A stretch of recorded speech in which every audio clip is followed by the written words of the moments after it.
ওকে, hello everyone, সবাইকে স্বাগতম আমাদের আজকে ভার্সিটি মাস্টার ক্লাসে। তো দেখতে পাচ্ছি আজকে আমাদের চ্যাপ্টার 7 এর অর্থাৎ পদার্থের গাঠনিক ধর্ম, এটা লেকচার নাম্বার 2 আর এটাই এখানকার ফাইনাল লেকচার। তো এর আগের লেকচার তোমরা দেখে আসছিলা যে কিভাবে স্থিতিস্থাপকতা, বিকৃতি এই ব্যাপারগুলো কাজ করে বা বিভিন্ন ম্যাথমেটিক্যাল টার্মে পয়সন রেশিওর সাথে তার সম্পর্কগুলো কি আর পয়সন রেশিওর রেঞ্জটা কেমন ছিল এবং কিভাবে ম্যাথমেটিক্যালি খুব ইজিলি ওগুলো প্রুফ করা যায়। ওগুলো ডিফারেন্সিয়েশন দিয়েও করা যাবে, বাট আমরা একদম ইজি অ্যাপ্রোচে ফর্মুলা দিয়ে তোমাদেরকে দেখানোর চেষ্টা করছি। ঠিক আছে, তো আজকের লেকচারে আমাদের যে টাইপ গুলো আছে এগুলো হচ্ছে বাকি তিনটা 4, 5 এবং 6। এই তিনটা টাইপের মধ্যে যদি বলি সবচেয়ে ইম্পর্টেন্ট কোনটা তুমি নিজেই বুঝতে পারতেছো, ইয়ং এর গুণাঙ্ক। এটা মারাত্মক ইম্পর্টেন্ট টপিক। অ্যাকচুয়ালি ইয়ং এর গুণাঙ্ক দিয়ে আমরা কি করব, তোমাদের তো মনে আছে আমরা এর আগের ক্লাসে বলতেছিলাম যে ইয়ং এর গুণাঙ্ক কিন্তু শূন্য হওয়া যাবে না।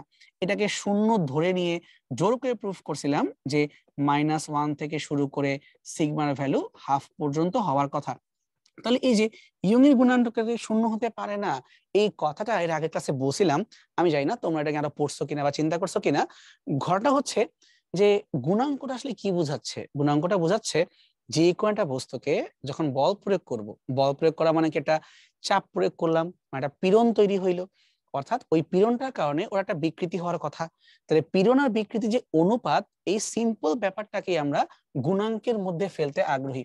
তুমি একটু ভালো করে চিন্তা করো যে আমরা আসলে যে কোনো গুণাঙ্ক বলতে একদম বেসিক ভাবে বুঝবো যেই পীড়নটা হচ্ছে এবং তার সাথে যেই বিকৃতিটা জড়িত তাদের অনুপাত। এখন যদি গুণাঙ্ককে শূন্য হইতে হয়, লজিক্যালি ভাবো, যদি গুণাঙ্ককে শূন্য হইতে হয় কি হইতে পারে? দুইটা ওয়ে আছে। একটা হচ্ছে হয় তুমি লবটাকে শূন্য করে দাও, পীড়নটাকে শূন্য করে দাও, অথবা তুমি হরটাকে, বিকৃতিকে অসীম করে দাও। এখন যদি লবের মান শূন্য হয়, অর্থাৎ যদি পীড়নটাকে আমরা শূন্য বলি, তার মানে তুমি তো বল প্রয়োগ করোই নাই। তোমার আবার এটা কেমনে কি হইলো? বল প্রয়োগ না করলে আমি আর কি গুণাঙ্ক বের করবো, তাই না? এটা আগেই বাদ। আরেকটা ঘটনা হচ্ছে বিকৃতি। তাহলে তুমি যখন বল প্রয়োগ করবা তোমার বিকৃতি হওয়া উচিত, কিন্তু যদি বিকৃতি মানটা অসীম হয় তখন গিয়ে তোমার এই পুরো ফলাফলটা শূন্য হয়ে যাবে। এটা কেমন কথা ভাই? মানে একটু বল দিলাম তাতেই এটা অসীম পরিমাণে বিকৃত হয়ে গেল, এটাও কি হওয়ার কথা? হওয়ার তো কথা না। তার মানে তুমি আর যাই করো, ইয়ং এর গুণাঙ্ক তো দূরের কথা, তুমি যে কোনো গুণাঙ্ককেই শূন্য করতে পারো না, এটা কোনোভাবেই যৌক্তিক না। কিন্তু এটা উল্টা কথা বলতে পারি, ধরো একটা বস্তুতে বিকৃতির মানটা অসীম না হয় যদি উল্টা হইতো, যে পীড়নের মানটা অসীম আর বিকৃতির মানটা 0, যে এমনটা হইতো, তখন কি হইতো? তখন গুণাঙ্কের মানটা অসীমে চলে যেত। এটা কি মিন করতেছে? ধরো এই বস্তুটাকে আমি ইচ্ছা মতো টানতেছি, মানে পীড়নটা অসীম পরিমাণে দিচ্ছি কিন্তু কোনো বিকৃতি করাইতে পারতেছি না, অর্থাৎ এই বস্তুটার আমি কোনো চেঞ্জ আনতেই পারতেছি না, তখন এটা একটা মিনিং আসে। এর কথা মানে হচ্ছে এটা একটা দৃঢ় বস্তু। কিন্তু কেমন দৃঢ় বস্তু? আদর্শ দৃঢ় বস্তু। অর্থাৎ যে বস্তুতে তুমি যতই পীড়ন দাও না কেন কোনো বিকৃতি ঘটাতে পারবা না, আইডিয়াল জিনিস, আইডিয়াল রিজিড বডি, আদর্শ দৃঢ় বস্তু, সম্ভব না। ওটাও সম্ভব না, এটাও সম্ভব না। তার মানে ওয়াই এর মান থাকবে কিন্তু এর বলে এরকম আহামরি কোনো মান হবে না। এবং সেম একই কথা কিন্তু আয়তন গুণাঙ্কের ক্ষেত্রেও প্রযোজ্য। তাহলে আমরা সিম্পলিফাই করে বলি, যখনই আমরা দৈর্ঘ্য নিয়েই মাথা ঘামাবো যে কোনো বস্তুর দৈর্ঘ্যের পরিবর্তন কেমন বা কিভাবে হচ্ছে, তখন আমরা এখানে ইয়ং এর গুণাঙ্ককে ফেলবো। আর যখন আমাদের টার্গেট দৈর্ঘ্য নিয়ে না, যখন আমাদের টার্গেটটা হচ্ছে ওই বস্তুর আয়তনের পরিবর্তন গুলো নিয়ে, মানে আয়তন কিভাবে বাড়ে কিভাবে কমে এইসব নিয়ে, তখন আমরা সেকে আয়তন গুণাঙ্কের মধ্যে ফেলবো। তুমি বল দিবা, তুমি টানবা, চাপ প্রয়োগ করবা, বিকৃতি হবে, এই যে হাবিজাবি হাবিজাবি করবা, এমনি এমনি হবে তা তো হবে না, শক্তি প্রয়োগ করতে হবে না? তাহলে কাজ করার যে সামর্থ্য, তাকেই তো আমরা শক্তি বলি। সো বেসিক্যালি এই সবগুলো ঘটনার সাথে যেই শক্তির পরিবর্তন গুলো হচ্ছে বা যেই শক্তি আমি ইনভেস্ট করছি, সেটা আমরা এই কৃতকাজের মধ্যে দেখতে পারবো। এবং খেয়াল রাখবো, যেহেতু এখানে আমরা স্থিতিস্থাপকতা ব্যাপারটা নিয়ে কথা বলতেছি, কোনো বস্তুকে নষ্ট করতেছি না বা পার্মানেন্টলি আমরা ড্যামেজ করতেছি না, তার মানে এখানে আমরা সংরক্ষণশীল বল নিয়ে অ্যাকচুয়ালি কথা বলছি। সংরক্ষণশীল বল ছাড়া কিন্তু এখানে আমরা চিন্তা করছি না। এই ব্যাপারটা আমাদের একটু মাথায় রাখা উচিত। আচ্ছা, তাহলে আসো সামনে যাই আমরা। এখন যদি আমরা নেক্সট স্লাইডে যাই, এখান থেকে দেখতে পাচ্ছি যেটা, সেটা হচ্ছে যে তুমি কিভাবে এদের মধ্যে সম্পর্কটা আনতে। যদি ভালো করে খেয়াল করো এখানে দেখো যে অলরেডি লাস্ট বছর অর্থাৎ ঢাকা ভার্সিটির 22-23 পরীক্ষায়, জিএসটির 22-23 পরীক্ষায় কিন্তু এই টপিক থেকেই প্রশ্ন আসছিল। এবং তাই না, যদি তুমি ঢাকা ভার্সিটির প্যাটার্ন খুব ভালো করে খেয়াল করো, মোটামুটি তারা প্রতি 2 বছর পর পরই এখান থেকে কিন্তু কোশ্চেন করতেই থাকে, এটা নতুন কিছু না। এবং তার সাথে যদি আমরা জাহাঙ্গীরনগর ইউনিভার্সিটি খেয়াল করি, তারাও লাস্ট 19-20 এখান থেকে প্রশ্ন করছিল। তার মানে তোমাদের ক্ষেত্রে এখান থেকে কিন্তু প্রশ্নের সম্ভাবনা থাকতেছে। আচ্ছা, তারপরে বলে রাখি যে আমরা কখন আসলে সাল দেখেই চিন্তা করব না হ্যাঁ এটা আসবে ওটা আসবে না, এরকম কথা বলা বন্ধ করি। তার কারণ সবসময় ব্যতিক্রম কিছু না কিছু ঘটতেই পারে, এটা আমাদের চিন্তায় থাকা উচিত, তাই না? এবং 3 স্টার দেওয়া, তার প্রত্যেকটা টপিকই খুব ভালো করে বোঝার চেষ্টা করব। তাহলে এখন আসি এই গ্রাফটাতে। যদি ভালো করে খেয়াল করো এই গ্রাফটা কি দেখাচ্ছে একটু ভালো করে পড়ো তোমরা। ওয়াই অক্ষে এখানে স্ট্রেস দেওয়া, কারণ তুমি ভাবতে পারো ভাই এই ইংলিশ নাম কেন? কারণ আমি তোমাকে প্রথম দিন থেকে বলতেছি যে এই চ্যাপ্টারটা তোমাদের ভালো হবে যদি একটু গুগলের বা ইউটিউবে তোমার কিছু অ্যানিমেশন দেখো, ফিল করতে পারবা। বইয়ের ভাষাগুলো হয়তো বা খুব একটা সহজবোধ্য না, হয়তো তুমি অ্যানিমেশন দেখলে একবারই বুঝতে পারবা। তাহলে আমরা এখানে স্ট্রেস আর স্ট্রেইন এই দুইটা ব্যাপারকে নিয়ে একটু কথা বলতে চাচ্ছি। তাহলে আগে একটু বাংলাগুলো লিখে দিই। এটা হচ্ছে স্ট্রেস বলতে বেসিক্যালি বুঝি আমরা পীড়ন, পীড়ন। আর স্ট্রেন বলতে আমরা বুঝি হচ্ছে বিকৃতি। এখন এই গ্রাফটা এরকম কেন হইলো তো মনে করে দেখো, আমরা বিগত ক্লাসে এরকম একটা গ্রাফ নিয়ে হিন্ট দিছিলাম যে ধরো একটা বস্তুকে আমরা এভাবে সিলিং থেকে বা উপর থেকে যদি ঝুলাইয়ে দিই, বস্তু বলতে আমরা এখানে বোঝার সুবিধার্থে একটা তার চিন্তা করি, যে তারকে ঝুলে দিলাম এবং এই তারের শেষ প্রান্তে আমরা এক একবার পছন্দ মতো একটা ভরকে ঝুলাই দিব। তখন কি হবে, এই ভরের জন্য একটা ওজন বা এমজি বল কাজ করবে খাড়া নিচের দিকে। তোমার এই রডটার অলরেডি একটা আদি দৈর্ঘ্য এল তো আছেই। এখন তুমি যে এটাকে আরো টানতে থাকো, মানে আরো ওজন দিতে থাকো, তখন কি হবে, এই দৈর্ঘ্যটা সময়ের সাথে বৃদ্ধি পাবে। তো দৈর্ঘ্য বৃদ্ধি হওয়াটাকে আমরা বিকৃতি আকারে চিন্তা করতে পারি। মেইন থিমটা হচ্ছে ধরো যে আমরা এরকম কিছু মান পাইলাম, জাস্ট ধরো যে আমরা ভর ঝুলাচ্ছি কেজি এককে, ঘন কারণে আমরা দৈর্ঘ্যের যে পরিবর্তন গুলো হচ্ছে তাকে পাচ্ছি ধরো সেন্টিমিটার এককে। ওকে, এটাকে আমরা ডেল্টা এল দিয়ে প্রকাশ করলাম। কিছু মান নিতে পারি 0, 3, 6, 9, 12, 15, 18, এনাফ, এই হয়ে যাবে। আর ধরো দৈর্ঘ্যের পরিবর্তন নিচ্ছি আমরা 0, 1, 2, 3, 4, তারপরে লিখলাম 6, তারপর লিখলাম 9, আরেকটা মান নেই, ধরো 21 যখন দিব তখন পেলাম আমরা আবার 14, এরকম কিছু একটা। খেয়াল করো যে ডাটা তো দিতেই পারি, আমি কেন এই ডাটা দিয়ে তোমাকে বোঝানোর চেষ্টা করতেছি, একটু লজিক আছে এখানে। সেটা হলো আমরা যখন ভরটা বাড়াচ্ছি এটা তো আমাদের নিজেদের ইচ্ছা, প্রতিবার 3 ঘর 3 ঘর 3 ঘর, মানে সুষমভাবে আমরা ভরটাকে বৃদ্ধি করতেছি। ভরটা যদি সুষমভাবে বৃদ্ধি পায় তাহলে এই ওজনটাও এই বিন্দুতে সুষমভাবেই বৃদ্ধি পাবে, বোঝা যাচ্ছে। কিন্তু প্রবলেমটা কোথায়, দৈর্ঘ্য 1, 1, 1 এভাবে বৃদ্ধি পাচ্ছিল কোন পর্যন্ত, এই জায়গা পর্যন্ত, 4 সেন্টিমিটার বৃদ্ধি পাওয়া পর্যন্ত। তারপরে হঠাৎ করে আর দৈর্ঘ্য 1 সেন্টিমিটার করে বৃদ্ধি পাচ্ছে না, তারপরে 2, 3, 5, মানে উড়াধুরা ভাবে বৃদ্ধি পাওয়া শুরু করছে। তাই যে কখনো তোমাকে এরকম গ্রাফ দেওয়া থাকে, তোমার প্রথম কাজই হবে এই গ্রাফগুলো যতক্ষণ পর্যন্ত সুন্দর প্যাটার্ন ফলো করে, অর্থাৎ ভরের পরিবর্তন প্রতিবার 3 করে হচ্ছে এবং দৈর্ঘ্যের পরিবর্তন প্রতিবার 1 করেই হচ্ছে, এমনটা যতক্ষণ পর্যন্ত তুমি পাবে ততক্ষণ পর্যন্ত তুমি আগে মার্ক করো। অর্থাৎ আমরা অঙ্ক করার সময় যখনই অ্যাবনর্মাল চেঞ্জ গুলো আসবে এগুলোকে হিসাব থেকে বাদ দিয়ে দিব। আমরা হিসেব করার জন্য শুধুমাত্র এই জায়গাটুকুকে রাখবো। এই জায়গাটুকু কেন রাখবো, কারণ এটি হচ্ছে অ্যাকচুয়ালি আমাদের ইলাস্টিক লিমিট পর্যন্ত ঠিকঠাক ডাটা। এখন এই ইলাস্টিক লিমিটটা কই থেকে আসলো, মনে করে দেখো আমরা যে কিছুক্ষণ আগেই একটু আগের পেজেই বলতেছিলাম ইয়ং এর গুণাঙ্কের পরিচয়টা কি, পীড়ন আর বিকৃতি।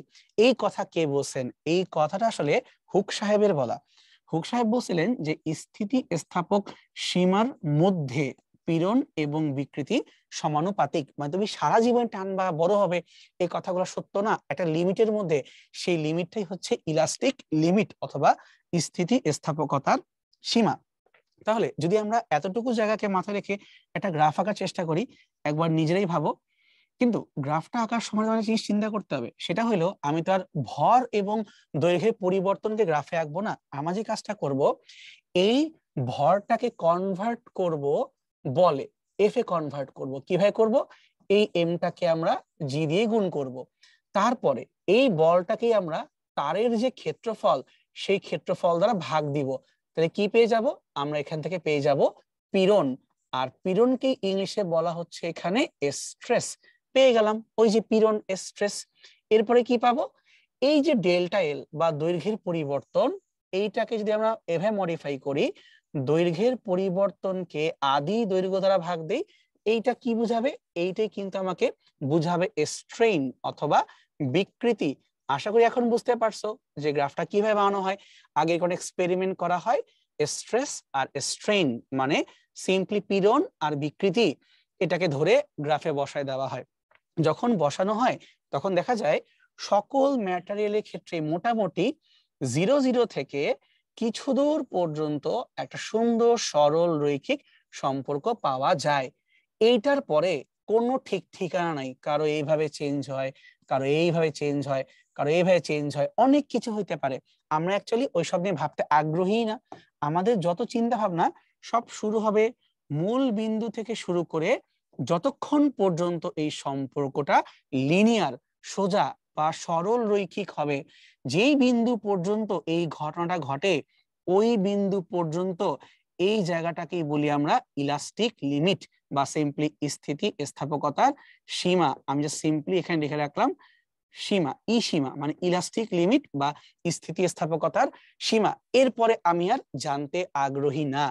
যদি এই ছবিটার মধ্যে আমরা এই যে এই জায়গাতে একটা গ্রাফ আঁকার চেষ্টা করি, সরি গ্রাফের ঢাল আঁকার চেষ্টা করি, এই যে এই জায়গাতে অন্য কালার নেই, ধরে এই যে লাল কালার দিয়ে বলতেছি, এই জায়গায় যে আমরা ঢালটা চিন্তা করি, এই ঢালটা আসলে কি? যে কোন ঢাল বলতে তো বুঝতেছি এটা যে ঢাল সমান সমান ওয়াই অক্ষের পরিবর্তন ভাগ এক্স অক্ষের পরিবর্তন। অর্থাৎ ওয়াই অক্ষে রাখবো আমরা পীড়ন আর এক্স অক্ষে রাখবো আমরা বিকৃতি। তার মানে স্ট্রেস স্ট্রেইন গ্রাফ দেওয়া থাকলে তার যে ঢাল, এই ঢালটাই নির্দেশ করতেছে গুণাঙ্ক। আমরা যেহেতু দৈর্ঘ্য নিয়ে কাজ করতেছি, তাহলে আমরা এখান থেকে পেয়ে যাব ইয়ং এর গুণাঙ্ক। তো ঢাল যত খাড়া, ইয়ং এর গুণাঙ্ক ততটাই বেশি। তো গ্রাফ থেকে চিন্তা করি যেটা কি মিন করলো, তার মানে একটু ছোট পরিমাণে বিকৃতি হওয়ার জন্য আমাদের বল অনেক বেশি দিতে হবে, এই জন্য গ্রাফটা অনেক বেশি খারাপ। তার মানে যার ইয়ং এর গুণাঙ্ক যতটা বেশি, তাকে টেনে লম্বা করা বা চাপা দিয়ে ছোট করা ততটাই কঠিন হয়ে দাঁড়াবে। আশা করি আমরা এটার কথা মানে বুঝতে পারছি, ঠিক আছে? সো অ্যাকচুয়ালি ওয়াই দিয়ে আমি এটাই বুঝি যে কাকে বিকৃত করা কতটা ইজি বা কতটা কঠিন। তাহলে আলটিমেটলি আমরা কি করব? শুধুমাত্র এতটুকু পার্ট নিয়ে চিন্তা করবে, এই জায়গাটুকু, যতক্ষণ পর্যন্ত আমাদের গ্রাফটা হচ্ছে সোজা। কোন শর্তে? শর্তটা হচ্ছে এখানে ওয়াই অক্ষে থাকবে আমাদের পীড়ন আর এক্স অক্ষে থাকবে হচ্ছে আমাদের বিকৃতি, এবং তাদের ঢালটাকেই বলবো আমরা ইয়ং এর গুণাঙ্ক। যে লিখে রাখতেছি ঢাল সমান সমান ইয়ং এর গুণাঙ্ক, ঠিক আছে? আচ্ছা, ঢাল লেখাটা একটু লটা চেঞ্জ করে দিই, বুঝতে পারবো না আবার নাইলে কি লিখছি, ঢাল ল ইয়ং এর গুণাঙ্ক, ঠিক আছে? এই তো। আর তুমি বলো যে ভাই একটা ডাটার পর থেকে যে বাদ দিয়ে দিলেন, ওগুলো কেন বাদ দিয়ে দিলেন? তার কারণটা হচ্ছে ওই জায়গা থেকে যা শুরু হয় তাকে বলা হয় plastic limit. Plastic limit, plastic লিমিটে কি হবে? তুমি চিন্তা করো ইলাস্টিক আর প্লাস্টিক কথার মধ্যে পার্থক্যটা কি। যেমন ধরো পানির বোতল, প্লাস্টিক বই না, তুমি যেটাকে বেশি জোরে লাথি গুতা মারো বা সিম্পলটা বেশি চেঞ্জ করে ফেলো শেপে, ওটা কিন্তু আগের সুন্দর চেহারায় যায় না, ওটা এরকম একটা ভচকানো অবস্থায় থেকে যায়, ওটাকে বলা হয় প্লাস্টিক। আর ইলাস্টিক কথা মানে কি? রাবার ধরো, টানলাম ছালে মোটামুটি আগের জায়গায় চলে যায়, কিন্তু বেশি টানলে তোমার ছিঁড়ে যাবে। অর্থাৎ তুমি যদি এমন কোনো জোনে ঢুকে যাও যেখানে গেলে ওর আকৃতি নষ্ট হয়ে যাবে, পার্মানেন্টলি নষ্ট হবে, ও আর আগের জায়গায় ব্যাগ যাবে না, ওই জায়গাটাই হচ্ছে প্লাস্টিক লিমিট। এখন প্লাস্টিক লিমিটে যখন আমরা থাকবো, সর্বোচ্চ যে মানটা পাওয়া যায় এই গ্রাফের, এইটা তোমার হচ্ছে আলটিমেট স্ট্রেংথ, মানে এর চেয়ে বেশি স্ট্রেস ওকে দেওয়া যাবে না। এই যে এই জায়গাটা গ্রাফের যে বুঝাবে ওয়াই অক্ষের মান, এইটি তোমার হচ্ছে আলটিমেট স্ট্রেংথ, এর চেয়ে বেশি ওকে পীড়ন দেওয়া সম্ভব না। কিন্তু মজার বিষয়, ও কিন্তু এখানে ছিড়বে না, ও ছিড়বে অন্য জায়গাতে। ও একটা পয়েন্টে সেরকম এই জায়গায় এসে হুট করে ছিঁড়ে যায়, যেখানে ছিঁড়ে যাবে সেটাকে বলা হয় ফ্র্যাকচার, মানে এই বা রাপচার। এই জায়গাতে আসার পরে এই ম্যাটেরিয়ালে আর কোনো ফোর্স দেওয়াই যাবে না, এখানে তোমার এসে ছিঁড়ে যাবে, তাই আমরা গ্রাফটাকে আঁকতে পারবো না। বুঝতে পারলাম? আর এই গ্রাফের যদি আমরা ক্ষেত্রফল বের করি, এই ক্ষেত্রফল থেকে আসলে শক্তি পাওয়া যাবে। আমি একটু পরে বলবো যে কিভাবে এখানে শক্তি আবার জড়িত, এটা আপাতত থাকুক, আমার সামনে যে তোমাকে ব্যাখ্যা করতেছি। তার আগে এই যে কথাবার্তাগুলো বললাম ছোট্ট করে তোমাকে এখানে সামারি করে দেওয়া আছে, যে তুমি যদি একবারে পড়তে চাও বই থেকে না দেখে এইখানে দেখলেই চলবে, ছোট করে সামারি, ঠিক আছে? ইয়ং এর গুণাঙ্ক কি জিনিস, কিভাবে বের করতে, মোটামুটি সবকিছু এখানে লিখে দেওয়া আছে। এখন আমাদের কাছে যে জিনিসগুলো বেশি ইম্পর্টেন্ট এখানে আমি একটু মার্ক করে দিচ্ছি, যে স্থিতিস্থাপক সীমার মধ্যে যতক্ষণ আছো ততক্ষণ পর্যন্ত এইটা একটা সরল রেখায় থাকবে। ইয়ং এর গুণাঙ্ক ডিপেন্ড করে উপাদানের উপরে, তুমি কি দিয়ে তৈরি করছো, সাধারণত তাপমাত্রা, ক্ষেত্রফল, দৈর্ঘ্য, এগুলার উপরে ওর কিচ্ছু যায় আসে না, এগুলা আমরা এখানে চিন্তা করতেই যাব না। ওকে, এটা সুন্দর এমসিকিউ আছে, যদি পারো একটু মুখস্থ রাখতে পারো। সেটা হলো স্টিলের ক্ষেত্রে ইয়ং এর গুণাঙ্কের মান কত, স্টিলের ক্ষেত্রে সেটা হচ্ছে 200 জিপিএ। এখন প্রশ্ন উঠতে পারে জি আবার কি, জি মানে তোমার হচ্ছে গিগা, গিগা মানে হলো 10⁹, 10⁹ প্যাসকেল, অথবা সুন্দর করে বলতে পারি দুইটা ঘরকে এক করে দিলে 2 × 10⁻11 এত প্যাসকেল। তো এটা হচ্ছে আমাদের স্টিলের জন্য ইয়ং এর গুণাঙ্ক 2 × 10⁻11 প্যাসকেল। ঠিক আছে, চলো তোমার সামনে যাই, কিছু এমসিকিউ সলভ করি। ঢাকা ভার্সিটি 2022-23, নিচের কোনটির মাত্রা নেই? পীড়ন অবশ্যই মাত্রা আছে, কারণ ওর তো এককও আছে, প্যাসকেল সম্ভব না। ইয়ং এর গুণাঙ্ক, মজার বিষয় কি, ইয়ং এর গুণাঙ্কের উপরে কি হয়, পীড়ন, আর নিচে বিকৃতি। পীড়নের একক হলো প্যাসকেল, বিকৃতি কোনো একক নাই, তার মানে ইয়ং এর গুণাঙ্কের এককও হবে সিম্পলি প্যাসকেল, যার একক আছে তার মাত্রাও আছে। বিকৃতি, এইটার নাই কোনো একক, নাই কোনো মাত্রা। আর চাপ তো বুঝতেই পারছো, চাপ আর পীড়ন তো দুটো একই কথা হয়ে গেল, মানে অ্যাটলিস্ট মানের দিক থেকে একই কথা হয়ে গেল। আচ্ছা, এখন আসি আমরা জিএসটি 2022-23 একটা প্রবলেম। এল দৈর্ঘ্য এবং আর ব্যাসার্ধের, তাকে নিছ এক প্রান্তকে স্থির রেখে, মানে সিলিং এ ঝুলাই দিছ, অপর প্রান্তে এম ভরকে লটকাই দিছ, তাহলে ওই তারটার ইয়ং এর গুণাঙ্ক আগে ছিল 200 জিপিএ। এ কথা মানে কি, এটা স্টিল দিয়ে বানাইছে। তারের যদি আমরা ব্যাসার্ধকে অর্ধেক করে ফেলি, তাহলে ইয়ং এর গুণাঙ্কের কি যায় আসবে? তোমাদেরকে একটু আগে বলছিলাম যে ইয়ং এর গুণাঙ্ক কিন্তু ম্যাটেরিয়াল ডিপেন্ডেন্ট, মানে উপাদানের উপরে নির্ভর করে। উপাদান যদি সেম থাকে তাহলে ওয়াই কিন্তু ভুলেও বদলাবে না। যদি এখানে ম্যাটেরিয়াল চেঞ্জ হয় নাই, তাহলে এখানে ওয়াই চেঞ্জ হবে না, ওয়াই সেম থাকবে, অর্থাৎ পরিবর্তন হবে না। অনেকটা আপেক্ষিক রোধের মতো ফিল পাচ্ছ না? সেকেন্ড পেপারে পড়ছিলা যে তোমার উপাদান বদলাইলে বা এটা বদলায় না বদলায় না, ওই টাইপের। আচ্ছা, এবার আমরা ঢাকা ভার্সিটি 2020-21 একটা প্রবলেম দেখি। স্থিতিস্থাপক গুণাঙ্কের মাত্রা কোনটি? আচ্ছা, স্থিতিস্থাপক গুণাঙ্কের আমরা একক একটু আগে বলছিলাম যে পীড়নের এককটাই আসলে ওর একক, মানে প্যাসকেল। প্যাসকেল মানে কি, নিউটন পার মিটার স্কোয়ার। এখন দেখো, নিউটনকে ভাঙলে আমরা কি পাবো, এম এ, মানে কেজি, আর ত্বরণ হইল মিটার পার সেকেন্ড স্কোয়ার, ভাগ দিব আমরা মিটার স্কোয়ার দিয়ে, তাহলে কি পাওয়া যাচ্ছে, পাওয়া যাচ্ছে KG per metre second power -2। এখন এটাকে তো আমরা ইজিলি কনভার্ট করতে পারবোই, কেজি মানে ভর, বড় হাতের এম, মিটার মানে দৈর্ঘ্য, এল ইনভার্স, সেকেন্ড মানে সময়, টি পাওয়ার -2, এম এল -1 টি পাওয়ার -2, কোথায় আছে বান্দা? Answer B. তো দেখো, আমি কিন্তু কখনোই মুখস্থ অ্যান্সার দাগাই না, তার কারণ আমি মুখস্থ রাখিই না, আমি বললে বের করে তা বের করি। কতক্ষণ লাগে? 2-3 সেকেন্ড লাগে, ঠিক আছে? তো তোমরা যারা মুখস্থ দুর্বল, কোনো ব্যাপার না, বের করে নিবা, একটু সময় লাগবে এই আর কি। আচ্ছা, এবার দেখো কোশ্চেনে কি বলতেছে, 10 সেন্টিমিটার লম্বা, মানে আমাকে দৈর্ঘ্য দেওয়া আছে, এবং 0.5 সেন্টিমিটার ব্যাসার্ধ, মানে আমাকে ছোট হাত দেওয়া আছে, একটা তামা এবং একটি লোহার তারকে জোড়া লাগায়ে টোটাল দৈর্ঘ্য করা হলো 20 সেন্টিমিটার। ঠিক আছে, তাহলে এটাকে একটা এল বলা যায়, এল প্রাইম নাম দিয়ে রাখলাম। এখন এই জোড়া তারের উপরে বল প্রযুক্ত করে বিকৃতি ঘটানো হলো, ঠিক আছে? যদি লোহার ইয়ং এর গুণাঙ্ক তামার কম্পের দ্বিগুণ হয়, মানে Y of steel Y S equal to দ্বিগুণ অফ তামা, তা মানে কি, ধরো কপার, কপারের ডাবল, তাহলে লোহার দৈর্ঘ্য বিকৃতির অনুপাত কত হবে? বেশ ভালো গ্যাঞ্জাম লাগেছে কোশ্চেনটার মধ্যে, সুন্দর। এখন চিন্তা করো এইভাবে, তোমার কাছে আগে দুইটা ম্যাটেরিয়াল আছে, আগে এই জিনিসটা ক্লিয়ার করো। ধরলাম এতটুকু হচ্ছে আমার জন্য এই হলো লোহা, 10 সেন্টিমিটার লম্বা, এবং আচ্ছা না 10 সেন্টিমিটার তোমার তামার তার, এবং তার সাথে তুমি আরো লম্বা একটা লোহার তার নিচ্ছ। এখানে আমার ফিগারের ড্রয়িংটা দেখো না, কারণ মিলতে পারবে না, বাস নমে চিন্তা করো এটা 20 সেন্টিমিটার দৈর্ঘ্যের, আর তোমার উপরটা হচ্ছে 10 সেন্টিমিটারের একটা কপার তার। ওকে, এখন তুমি ধরে টানবা, ক্ষেত্রফল দুজনেরই সেম, কিন্তু দৈর্ঘ্যের পরিবর্তন, কপারের ক্ষেত্রে ধরলাম এলসি আর স্টিলের ক্ষেত্রে ধরলাম এল এস। দৈর্ঘ্যের পরিবর্তন তো দুজনে সেম হবে না। কেন হবে না? যদি আমরা সূত্র দেখি ইয়ং এর গুণাঙ্কের, ওয়াই সমান সমান কি, ওয়াই সমান সমান পীড়ন বাই বিকৃতি এফ বাই এ, আর বিকৃতি নিচে ছোট এল বাই বড় এল।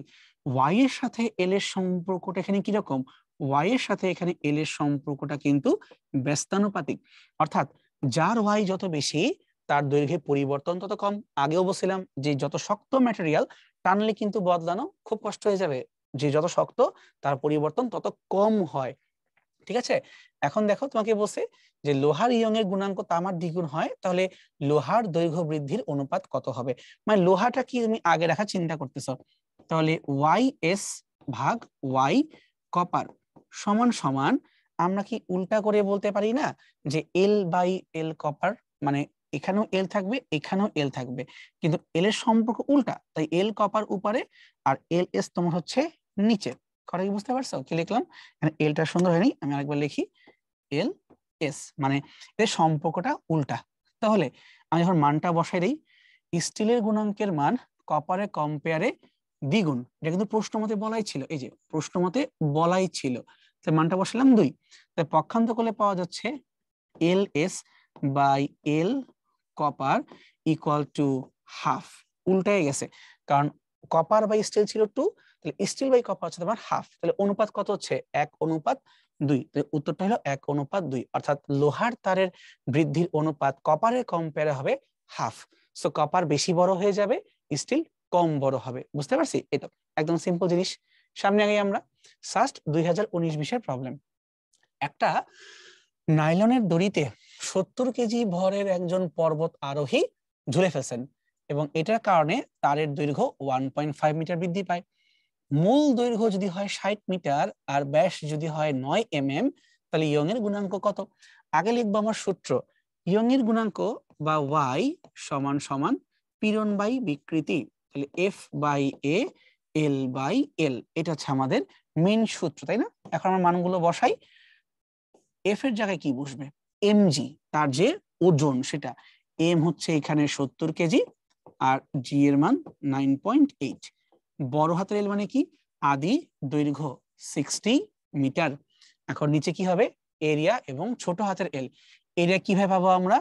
পাই আর স্কোয়ার অথবা পাই ডি স্কোয়ার বাই 4, তাহলে বাই 4টা উপরে উঠাই দিলাম ইন্টু 4, আর তোমার এখানে 9 মিলিমিটার, 9 কে স্কোয়ার করলে হবে 81, তা নিয়ে কোনো সমস্যা নাই, কিন্তু তো মিলিমিটার স্কোয়ার, তাহলে 1 মিলিমিটার স্কোয়ার থেকে মিটার স্কোয়ার করতে হলে 10⁻⁶ দিতে হবে, দিলাম।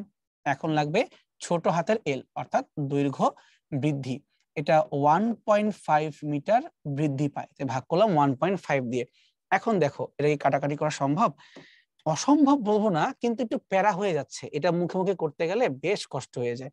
তো যদি দেখো আমরা অ্যাপ্রক্সিমেটলি এটাকে কাটার চেষ্টা করি, তাহলে কি অবস্থা হয়? সেটা হলো এখানকার 1 শূন্য এখানকার 1 শূন্য কাটাকাটি করবো 10⁻⁶ দিয়ে। এটা কাজ করি, এটাকে এইভাবে চিন্তা না করে একটু অন্য ওয়েতে ভাবার চিন্তা করি যে আরো তাড়াতাড়ি কাটাকাটি করা যায় কিনা। যেমন 1.5 কে চাইলে আমরা কিন্তু 15/10 ভাবতে পারি, তাই না? তাহলে যদি আমরা 15 নামটা পড়ি, তাহলে কি 4×15=60, 4 চলে আসা কথা, সেটা শূন্য কম আছে, তাহলে উপরটা 40 চলে আসা কথা। ওকে, এবার যদি আমরা চিন্তা করি এভাবে, এই পাইকে দিয়ে 9.8 কে কাটা যায় কিনা, এটা মোটামুটি কিন্তু কাটা যায়। কিভাবে? তার কারণ পাইটা 3-এর কাছাকাছি, এটা 9-এর কাছাকাছি, তাহলে যে এই পাইকে দিয়ে এই 9.8 কে কাটতে চাই, 3 দশমিক কিছু একটা, জাস্ট আপাতত আমি 3 লিখলাম তাড়াতাড়ি বোঝার সুবিধার্থে। ওকে, আচ্ছা এবার 3 দিয়ে 81, এটাকে কাটা যাবে কিনা? 3 দিয়ে তোমার হচ্ছে 6, তাহলে অবশ্যই কাজে দেবে। 3 2 এ তোমার হচ্ছে 6 আর 21, 3 7 21, মোটামুটি 27 দিয়ে কাটাকাটি যাইতে পারে। আচ্ছা আর কি কাটতে পারি আমরা? এখানকার 70 আর এখানকার 27 এত সুন্দর কাটা যাবে না। 4 দিয়ে 27 এত ভালো কাটা যায় না, বাট চেষ্টা করা যায় কিভাবে। তার কারণটা হচ্ছে এইভাবে, 4 এবং 27 গুণ করি, 4 6 24, 4 7 28, মোটামুটি 7 দিয়ে কাটা যায়। এখন আমরা যদি চাই এই 7কে দিয়ে 70কে মোটামুটি 10 দিয়ে কাটতে পারি। সবই কিন্তু মোটামুটি, কারণ আসলে সম্ভব না, বাট চেষ্টা করতেছি আমরা। তাহলে 10⁻⁻6 যদি উপরে উঠে যায়, তাহলে এই 10 আর -6 দুইটা মিলে মোটামুটি আমাকে অ্যান্সার দিচ্ছে 10⁻7। মোটামুটি, এক্সাক্ট কোনো অ্যান্সার আমাদের আসে নাই। তাহলে এই অ্যান্সারটা দেখো 10⁻7 কোথায় আছে। এখন আমাদের এমনই অবস্থা হইলো, দেখো হিসাব করে যা দেখতেছি সব জায়গাতেই 10⁻7 এসে বসে আছে। ও একটা ছোট ভুল করছি আমরা, কারণ তুমি যখন কাটছো এখানে 10, এখানে তো তোমারটা আবার 40 ছিল, দেখছো? একটু তো ছোট্ট ভুল করছি আমরা। তো এটা আরেকটু বড় হবে, সরি সরি একটু ছোট হয়ে গেছে। এই 10⁻6 যখন উপরে যাবে তখন তো সে 6 হয়ে যাবে, আর শূন্য তো আমাদের দুইটা, একটা না তো। তার মানে এখানে তোমার হচ্ছে 4 থাকলো এবং তার সাথে 10⁻6, 1 এ 7, 1 এ 8, তাহলে মোটামুটি 4 × 10⁻8। এটা হচ্ছে আমাদের অ্যান্সার। এটা পাওয়া গেছে ওই যে অ্যান্সার সিতে। তাই দেখো আমরা কিন্তু চাইলে ক্যালকুলেটর ছাড়া অঙ্ক করতে পারি, বাট বেশ ক্যাচাইল্লা হয়ে যায়, বেশ ক্যাচাইল্লা। দেখো কতক্ষণ সময় লাগছে আমাদের, বাট সম্ভব। একটা আদর্শ দৃঢ় বস্তুর জন্য ইয়ং এর গুণাঙ্ক কত হয়, এটা আমরা একদম শুরুতে ডিসকাস করতেছিলাম যে দৃঢ় বস্তু কথা মানে কি, যতই টানো যতই বল দাও ওর কিচ্ছু যায় আসে না। আর তার মধ্যে যদি আদর্শ হয়, তার মানে ভাই যতই বল প্রয়োগ কর না কেন এর কোনো বিকৃতি হবে না বললেই চলে। বিকৃতি টেন্স টু জিরো, তার মানে ওয়াই এর মান টেন্স টু ইনফাইনাইট, অর্থাৎ ওয়াই এর মানটা হবে অসীম। আমরা আলোচনা করছিলাম কিছুক্ষণ আগে, একটু মনে করে দেখো। আচ্ছা সামনে আগে আমরা তাহলে, রাজশাহী ইউনিভার্সিটি 2018-19, সমান দৈর্ঘ্যের মানে বড় হাতের এল সবগুলা সেম, পীড়নের মানও সমান, তার মানে F/A সবগুলার সেম, কিন্তু দৈর্ঘ্যের বিকৃতির মধ্যে ঘাপলা আছে। এ তার সবচেয়ে বেশি লম্বা হয়েছে, বি তার চেয়ে কম, সি তার চেয়ে কম। যে বেশি লম্বা হয়েছে সে বেশি দুর্বল, আর যে কম লম্বা হয়েছে সে বেশি পাওয়ারফুল। তার নিচে ইয়ং এর গুণাঙ্কের ক্ষেত্রে কোনটা সত্য? কমন সেন্সই বুঝতে পারতেছি যে এ দুর্বল টাইপের হবে আর সি খুবই সবল টাইপের হবে। তার মানে ইয়ং এর গুণাঙ্ক আর বেশি হবে, নিঃসন্দেহে যে বেশি সবল তার ওয়াই বেশি হওয়া উচিত। তাহলে ওয়াই সি বেশি কোথায় আছে? বিতে আছে, বি হওয়া উচিত। সর্বাপেক্ষা স্থিতিস্থাপক নিচের কোনটি? কাঠ না, তামা, কোয়ার্টজ এবং লোহা। নিঃসন্দেহে লোহা।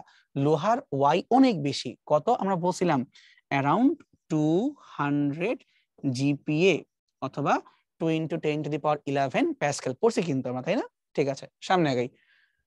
Bangladesh agriculture university 2018-19, 2 millimetre square প্রস্থচ্ছেদের একটি তারের সাথে, মানে এরিয়া দেওয়া আছে আর কি, 15 কেজি ভর ঝুলে আছে। ভর ঝন অবস্থায় তারটির দৈর্ঘ্য 4 মিটার। বি কেয়ারফুল, এখানে ঘাপলা আছে। ভর ঝুলানো অবস্থায়, তার মানে কি এটা হচ্ছে আদি দৈর্ঘ্যের সাথে দৈর্ঘ্য যতটুকু চেঞ্জ হইলো সব মিলায়া 4 মিটার। তারের উপাদানে ইয়ং এর গুণাঙ্ক দিছে এবং ভর সরায় নিলে তারের দৈর্ঘ্যের কি পরিমাণ সংকোচন হবে। মানে বেসিক্যালি তোমাকে কিন্তু ওই ছোট্ট হাতে এলটাই বের করতে বসে, কিন্তু যে মানটা দিছে খুব চালাকি করে দিছে। তাহলে কি করতে পারি, আমরা যখন অঙ্ক লিখবো y = F/A, এফ কিভাবে পাবো? এফ হচ্ছে mg, তাহলে 15 × 9.8। ক্ষেত্রফল কত দিছে? 2 মিলিমিটার স্কোয়ার, 2 × 10⁻⁻6 F/A। এখন কি লাগবে আমাদের? এখন আমাদের লাগবে L/L। তাহলে নিচে কি হবে? নিচে তোমার হবে দৈর্ঘ্যের পরিবর্তন, আর উপরে তোমার কি হবে? আদি দৈর্ঘ্য। বাট তা তো আমার কাছে নাই, কিন্তু কি করতে পারি আমরা? এই জায়গা থেকে দাবি করতে পারি যে বড় হাতের এল আদি দৈর্ঘ্য কথা মনে হচ্ছে 4 মাইনাস ছোট হাতের এল। তাহলে আমরা এখানে বসাবো 4 মাইনাস ছোট্ট হাতের এল, এই যে বসাইলাম। আর ইয়ং এর গুণাঙ্ক প্রশ্ন মতে কত দেওয়া আছে আমাদেরকে? প্রশ্ন মতে দেওয়া আছে এই মানটা 1.3 10⁻10। তাহলে 1.3 × 10⁻10। ওকে, তাহলে এখন কাটাকাটি করব। তো দেখো আগেই তেমন ভালো কিছু করা যায় কিনা, চেহারা দেখে মোটেও ভালো লাগতেছে না। এটা কাজ করতে পারি, আমরা একটু পক্ষান্তর করে অ্যাপ্রোচ করতে পারি। এই টুটাকে যদি ওই পাশে পাঠায় দেই, তাহলে 1.3 আর 2 মিলিয়ে আমাদের হয়ে যাচ্ছে 2.6, মানে ডাবল হয়ে গেল। এই 15টাকে আমি ধাক্কা দিয়ে ডিরেক্টলি এই পাশে নিয়ে আসি, তাহলে হয়ে গেল ভাগ। ওকে, তাই 2 আর 15 কাজ কারবার শেষ। 10⁻⁻6 যদি এই পাশে যায়, তাহলে পাওয়ার 10 আর -6 দুটো মিলে কত হয়ে যাচ্ছে, ইনটু হয়ে যাচ্ছে 10 থেকে 6 বাদ গেলে 10⁻4। ওকে, 9.8টাকে তুমি যখন এই পাশে নিয়ে আসবা তখন কিন্তু ভাগ হয়ে যাবে। তুমি তোমার বোঝার সুবিধার্থে এই 9.8টাকে এই পাশে যখন আনছো, চাইলে 10 চিন্তা করতে পারো, একটু পরে আসতেছি। তাহলে কি পড়ে থাকলো আমাদের এখানে, 4 - l/l, তার মানে 4 বাই ছোট l -1 এমনটা পড়ে থাকলো। এখন এটাকে কাটাকাটি করার সময় আসছে।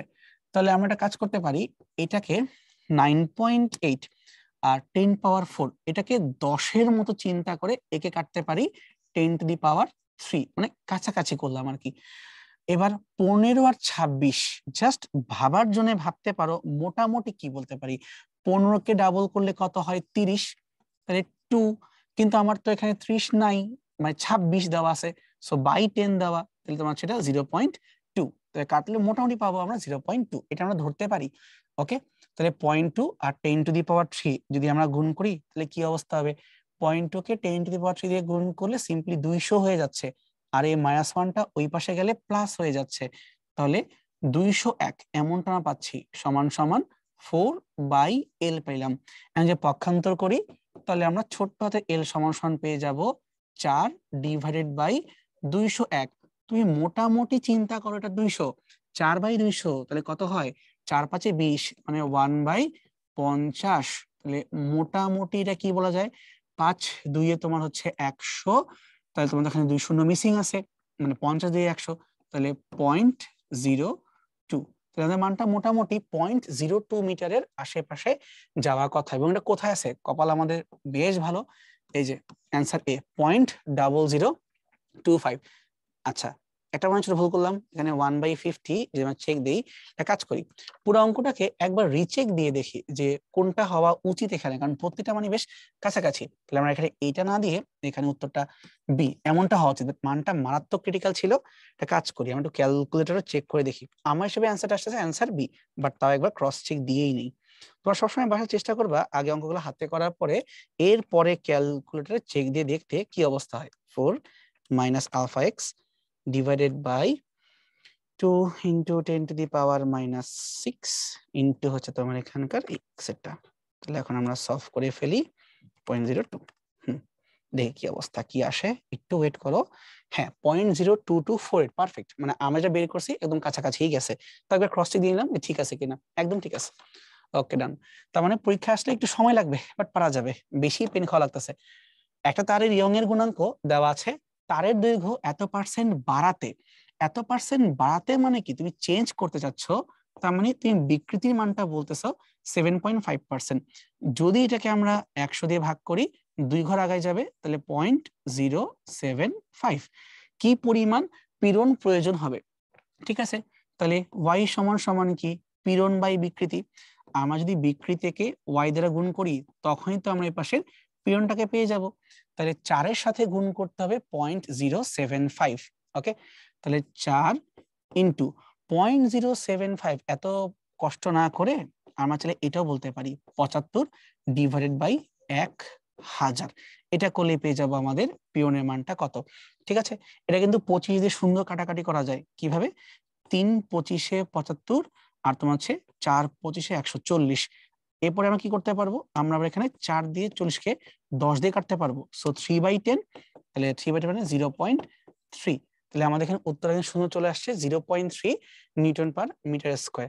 একটা কাজ কিন্তু আমরা করিনি এখানে, তুমি খেয়াল করছো, এই 10⁻11 আমি কিন্তু এই মানটাকে একবারও লিখিই নাই, তার কারণ এন্ডিং এ যা আসবে ওইটাকে ডিরেক্টলি আমি গুণ দিয়ে দিব 10⁻11 দিয়ে। তাহলে 0.3 পাওয়ার 11 মানেও যা, 3 পাওয়ার 10 কথার মানেও তা, মানে একটু শর্টকাটে আর কি, আমি লিখি নেই এখানে, জাস্ট এরাই দিয়ে একবারে লিখে দিছি। সো 3 × 10⁻10, এই তো চলে আসছে, সুন্দর জিনিস। সামনে আগে আমরা তাহলে 1 মিলিমিটার স্কোয়ার ক্ষেত্রফল বিশিষ্ট তারের দৈর্ঘ্য বৃদ্ধি যদি এত পার্সেন্ট করতে হয়, তাহলে তোমার এখানে বলতেছে কত বল প্রয়োগ করতে হবে।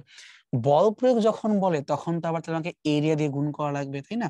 তাহলে F equal to Y into L by L into area. কিভাবে আসলো? ওই যে পীড়ন বাই বিকৃতি এখান থেকে আসলো। তাহলে মানটা বসাই দেই। ওয়াই এর মানটা হচ্ছে 2 into 10⁻11 into L by L কত 10%, সো 10/100 ইন্টু ক্ষেত্রফল কত 1 মিলিমিটার স্কোয়ার, তার মানে তোমার 10⁻⁻6। এখন যে কাটাকাটি করি উত্তরটা অবশ্যই 2 এর কিছু একটা আসবে, এটা বুঝতে পারতেছি আমরা। তাহলে 10 100 কাটলে নিচে হয় তোমার একটা 10, ওই 10 দিয়ে উপরে চলে যায়, তাহলে হয় 10⁻⁻7, 11 আর 10⁻⁻7 তোমার 2 ইন্টু 10⁻4 এত নিউটন। তো দেখো তো এই জিনিসটা কোথায় আছে, এই যে এখানে আছে 2 ইন্টু 10⁻4 নিউটন। সো এটা হচ্ছে আমাদের অ্যান্সার। ঠিক আছে, মেন কথা হলো অঙ্কগুলো কিন্তু কঠিন না, কিন্তু মানগুলো যদি তুমি ঠিক মতো সাইড চেঞ্জ করে দশমিককে না সরাইতে পারো তখন একটু ক্রিটিক্যাল হয়ে যায়, আদারওয়াইজ সবই সুন্দর টাইপের অঙ্ক।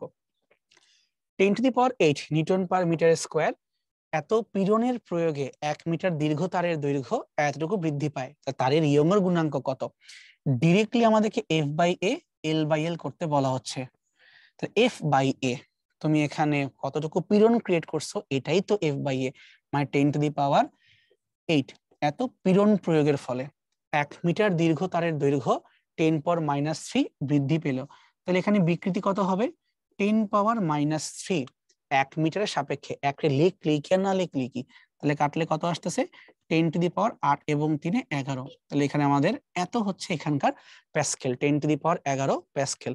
আর একটু হইলে কিন্তু সুন্দর ইস্পাত হয়ে যেতে পারতো, কারণ কি ইস্পাত হচ্ছে 2 ইন্টু 10⁻11 প্যাসকেল বা 200 জিপিএ, একটু জন্য হয় নাই, সমস্যা এটা অন্য কোনো ম্যাটেরিয়াল হবে।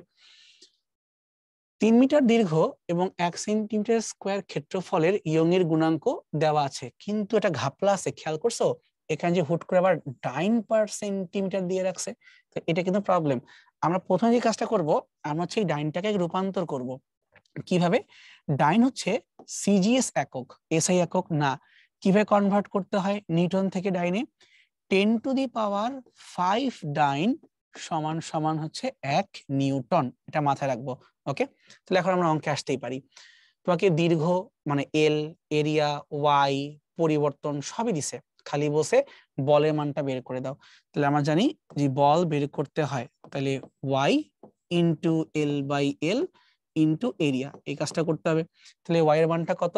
ওয়াই এর মানটা যখন বের করতে চাই আমাকে বলা আছে 5 ইন্টু 10⁻10, কিন্তু ডাইন পার সেন্টিমিটার স্কোয়ার।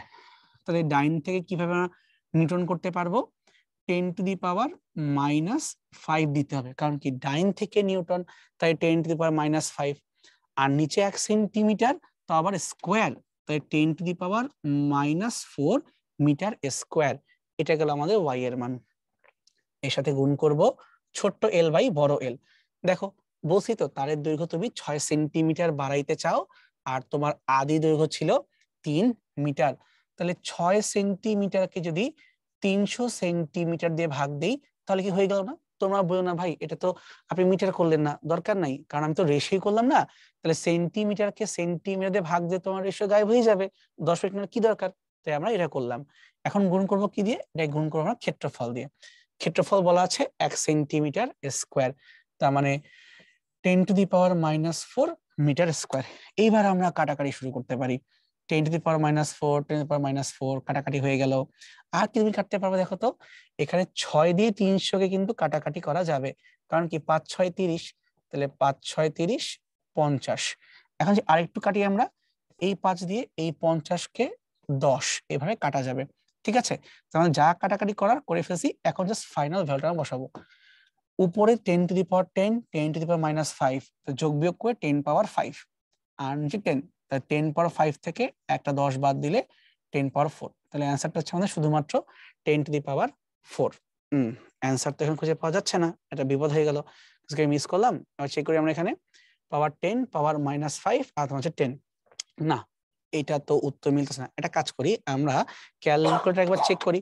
কারণ অনেক সময় দেখা যায় উত্তর থাকে না, যেমন ধরো জাহাঙ্গীরনগর ইউনিভার্সিটির ক্ষেত্রে এটা আমরা দেখছি যে প্রায় সময় উত্তর থাকে না। তবে চেক দিই 5 × ×10 dyne per centimetre square. So 1 centimetre square বলতে 10⁻⁴ মিটার স্কোয়ার, আর ডাইন মানে 10⁻⁵ দিলে হয়ে যাবে আমাদের নিউটন। ওকে, এখন আমরা ইউজ করবো L/L। ছোট এল মানে তোমার হচ্ছে 6 সেন্টিমিটার দীর্ঘ করতে হবে, আর আদি দীর্ঘ হচ্ছে 300। ওকে, তার সাথে মাল্টিপ্লাই করবো এরিয়া। তো ইনিশিয়াল এরিয়া 1 সেন্টিমিটার স্কোয়ার 10⁻⁴। হ্যাঁ, আমি যে করছি অঙ্ক ঠিকই আছে, তার মানে এটা কিন্তু প্রশ্নে তোমাদের অ্যান্সার দেওয়া ছিল না, তো এখানে উত্তরটা অ্যাকচুয়ালি 10⁻⁴ এটাই হবে। ঠিক আছে, তাহলে এই পরিমাণের নিউটন। আচ্ছা, একটা ক্লু পাওয়া গেছে। কত ডাইন বল বসে হুট করে, খেয়াল করছো? চালাকি করে ABCD এর মধ্যে কিন্তু কোনো একক দেয় নাই, তাহলে এখন তো করা যেতেই পারে। তাহলে 1 নিউটন কত ডাইন দেখো তো, 10⁵ ডাইন।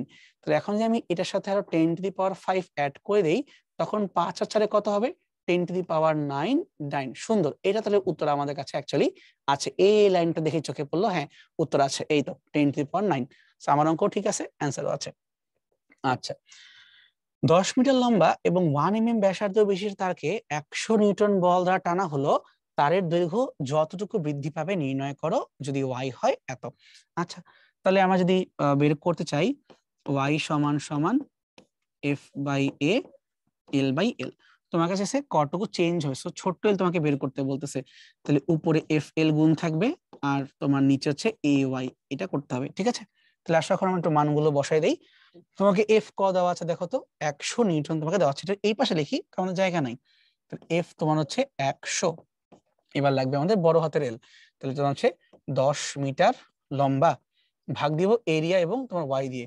ওয়াইটাকে লিখে নিই 2 × 10⁻11, আর ক্ষেত্রফল হচ্ছে তোমার 1 মিলিমিটার ব্যাসার্ধ, তার মানে তোমার কি পাই আর স্কোয়ার, নিচে রাখলাম পাই, এবং যদি আমরা 1 মিলিমিটারকে স্কোয়ার করি তখন 10⁻⁻6 হয়ে যাবে মিটার স্কোয়ার। আসলে যদি কাটাকাটি করি আমরা, কি কি থাকতেছে এখানে, 10⁻11 10⁻⁻6 দুইটা মিলে হচ্ছে 10⁻5 আর উপরে তোমার আছে 3টা শূন্য, তাই 3 আর 5, 5 উপরে গেলে 3 থেকে 5, তাই 10⁻⁻2। এই 2 আর এই পাই নিচে কিন্তু আমাদের ভাগ আকারে আছে, 2 আর পাই গুণ করলে কত হয়, পাই যদি 3 হয় মানে ধরো ঘরে 6 এর মতো কিছুটা আছে, রাফলি ধরো আর কি। তাহলে এখন দেখো তোমাকে জিজ্ঞেস করা হচ্ছে কতটুকু বৃদ্ধি পাবে, তাহলে আমাদের যে হিসাব 1/6, এটা করলে কি 0.1 × 10⁻⁻2, মানে রাফলি 10⁻³ সামথিং এটা আসতেছে। এটা কিন্তু উত্তর এখানে আসলেই নাই, সো এটা কোনো অ্যান্সার নাই, আমরা এটাকে এভাবেই ছেড়ে পারি, আর ট্রাই করে লাভ নেই, কারণ দেখেই বোঝা যাচ্ছে যে অ্যাকচুয়ালি পসিবল হচ্ছে না। ঠিক আছে, এটা অ্যান্সার নাই, নো অ্যান্সার। ইয়ং এর গুণাঙ্কের মাত্রা সমীকরণ নিচের কোনটি? ইয়ং এর গুণাঙ্ক আসলে কি? ইয়ং এর গুণাঙ্ক ডিরেক্টলি তোমার একক হচ্ছে প্যাসকেল বা চাপ বা পীড়ন। তাহলে আমরা যদি নিউটন পার মিটার স্কোয়ার কে ভাঙার চেষ্টা করি, নিউটন মানে হচ্ছে KG, metre per second square, so mm কাটাকাটি হয়ে গেলে per metre second power -2, so m l inverse t power -2, এই যে এটা m l inverse t power -2। একটি তারের প্রস্থচ্ছেদের ক্ষেত্রফল দেওয়া আছে, তারের দৈর্ঘ্য এত বৃদ্ধি করার জন্য কত বল দিব সেটাও দেওয়া আছে, তারের উপাদানের ইয়ং এর গুণাঙ্ক কত বের করতে হবে, এটা এখন আমরা একবারে পারা উচিত। সো y = f/a, f তোমাকে দেওয়া 2 × 10⁻6 নিউটন ডিভাইডেড বাই এরিয়া 10⁻⁻4, তাহলে y = f/a divided by l/l, তাই না, মানে বিকৃতিতে ভাগ দিতে হবে। সো 10% বৃদ্ধি, সো 10% মানে 10/100, দাও উপরে উঠায় সিম্পলি 100, কাটাকাটি করি, আমাদের এখানে 2 এর তো কিছুই যাবে আসবে না, 2 2 এর মতোই থাকবে, 10 আর 100 কাটলে কত হচ্ছে 10 × 6 7, -4 গেল আর উপরে উঠে, তাহলে তোমার হচ্ছে এখন 10⁻11, 7×11, সো 2 × 10⁻11, এই যে উত্তরটা আছে আমাদের এখানে, উত্তরটা সি। অবশ্যই তুমি চাইলে আগেই বুঝতে পারতা যদি ইস্পাত ব থাকতো, ইস্পাত হলে তো আমাদের অ্যান্সারটা 2/11 এমনটাই হওয়ার কথা, বাট যেহেতু এখানে আমাদের কোনো হিন্ট দেয় নাই, তাই আমরা শর্টকাট করতে যাব না, আমরা বের করেই দেখব।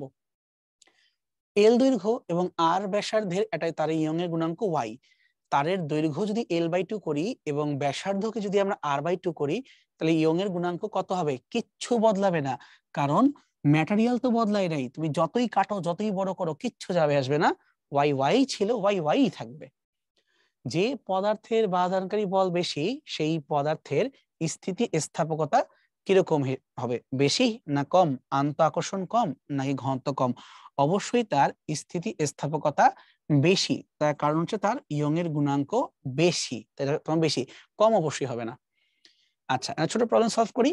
এই চিত্র অনুযায়ী বের করতে হবে যে কোনটার স্থিতি স্থাপকতা বেশি। তো মনে রাখবো স্থিতি স্থাপকতা বেশি মানে হচ্ছে যার ওয়াই বেশি। তাহলে ওয়াই সমান সমান কি?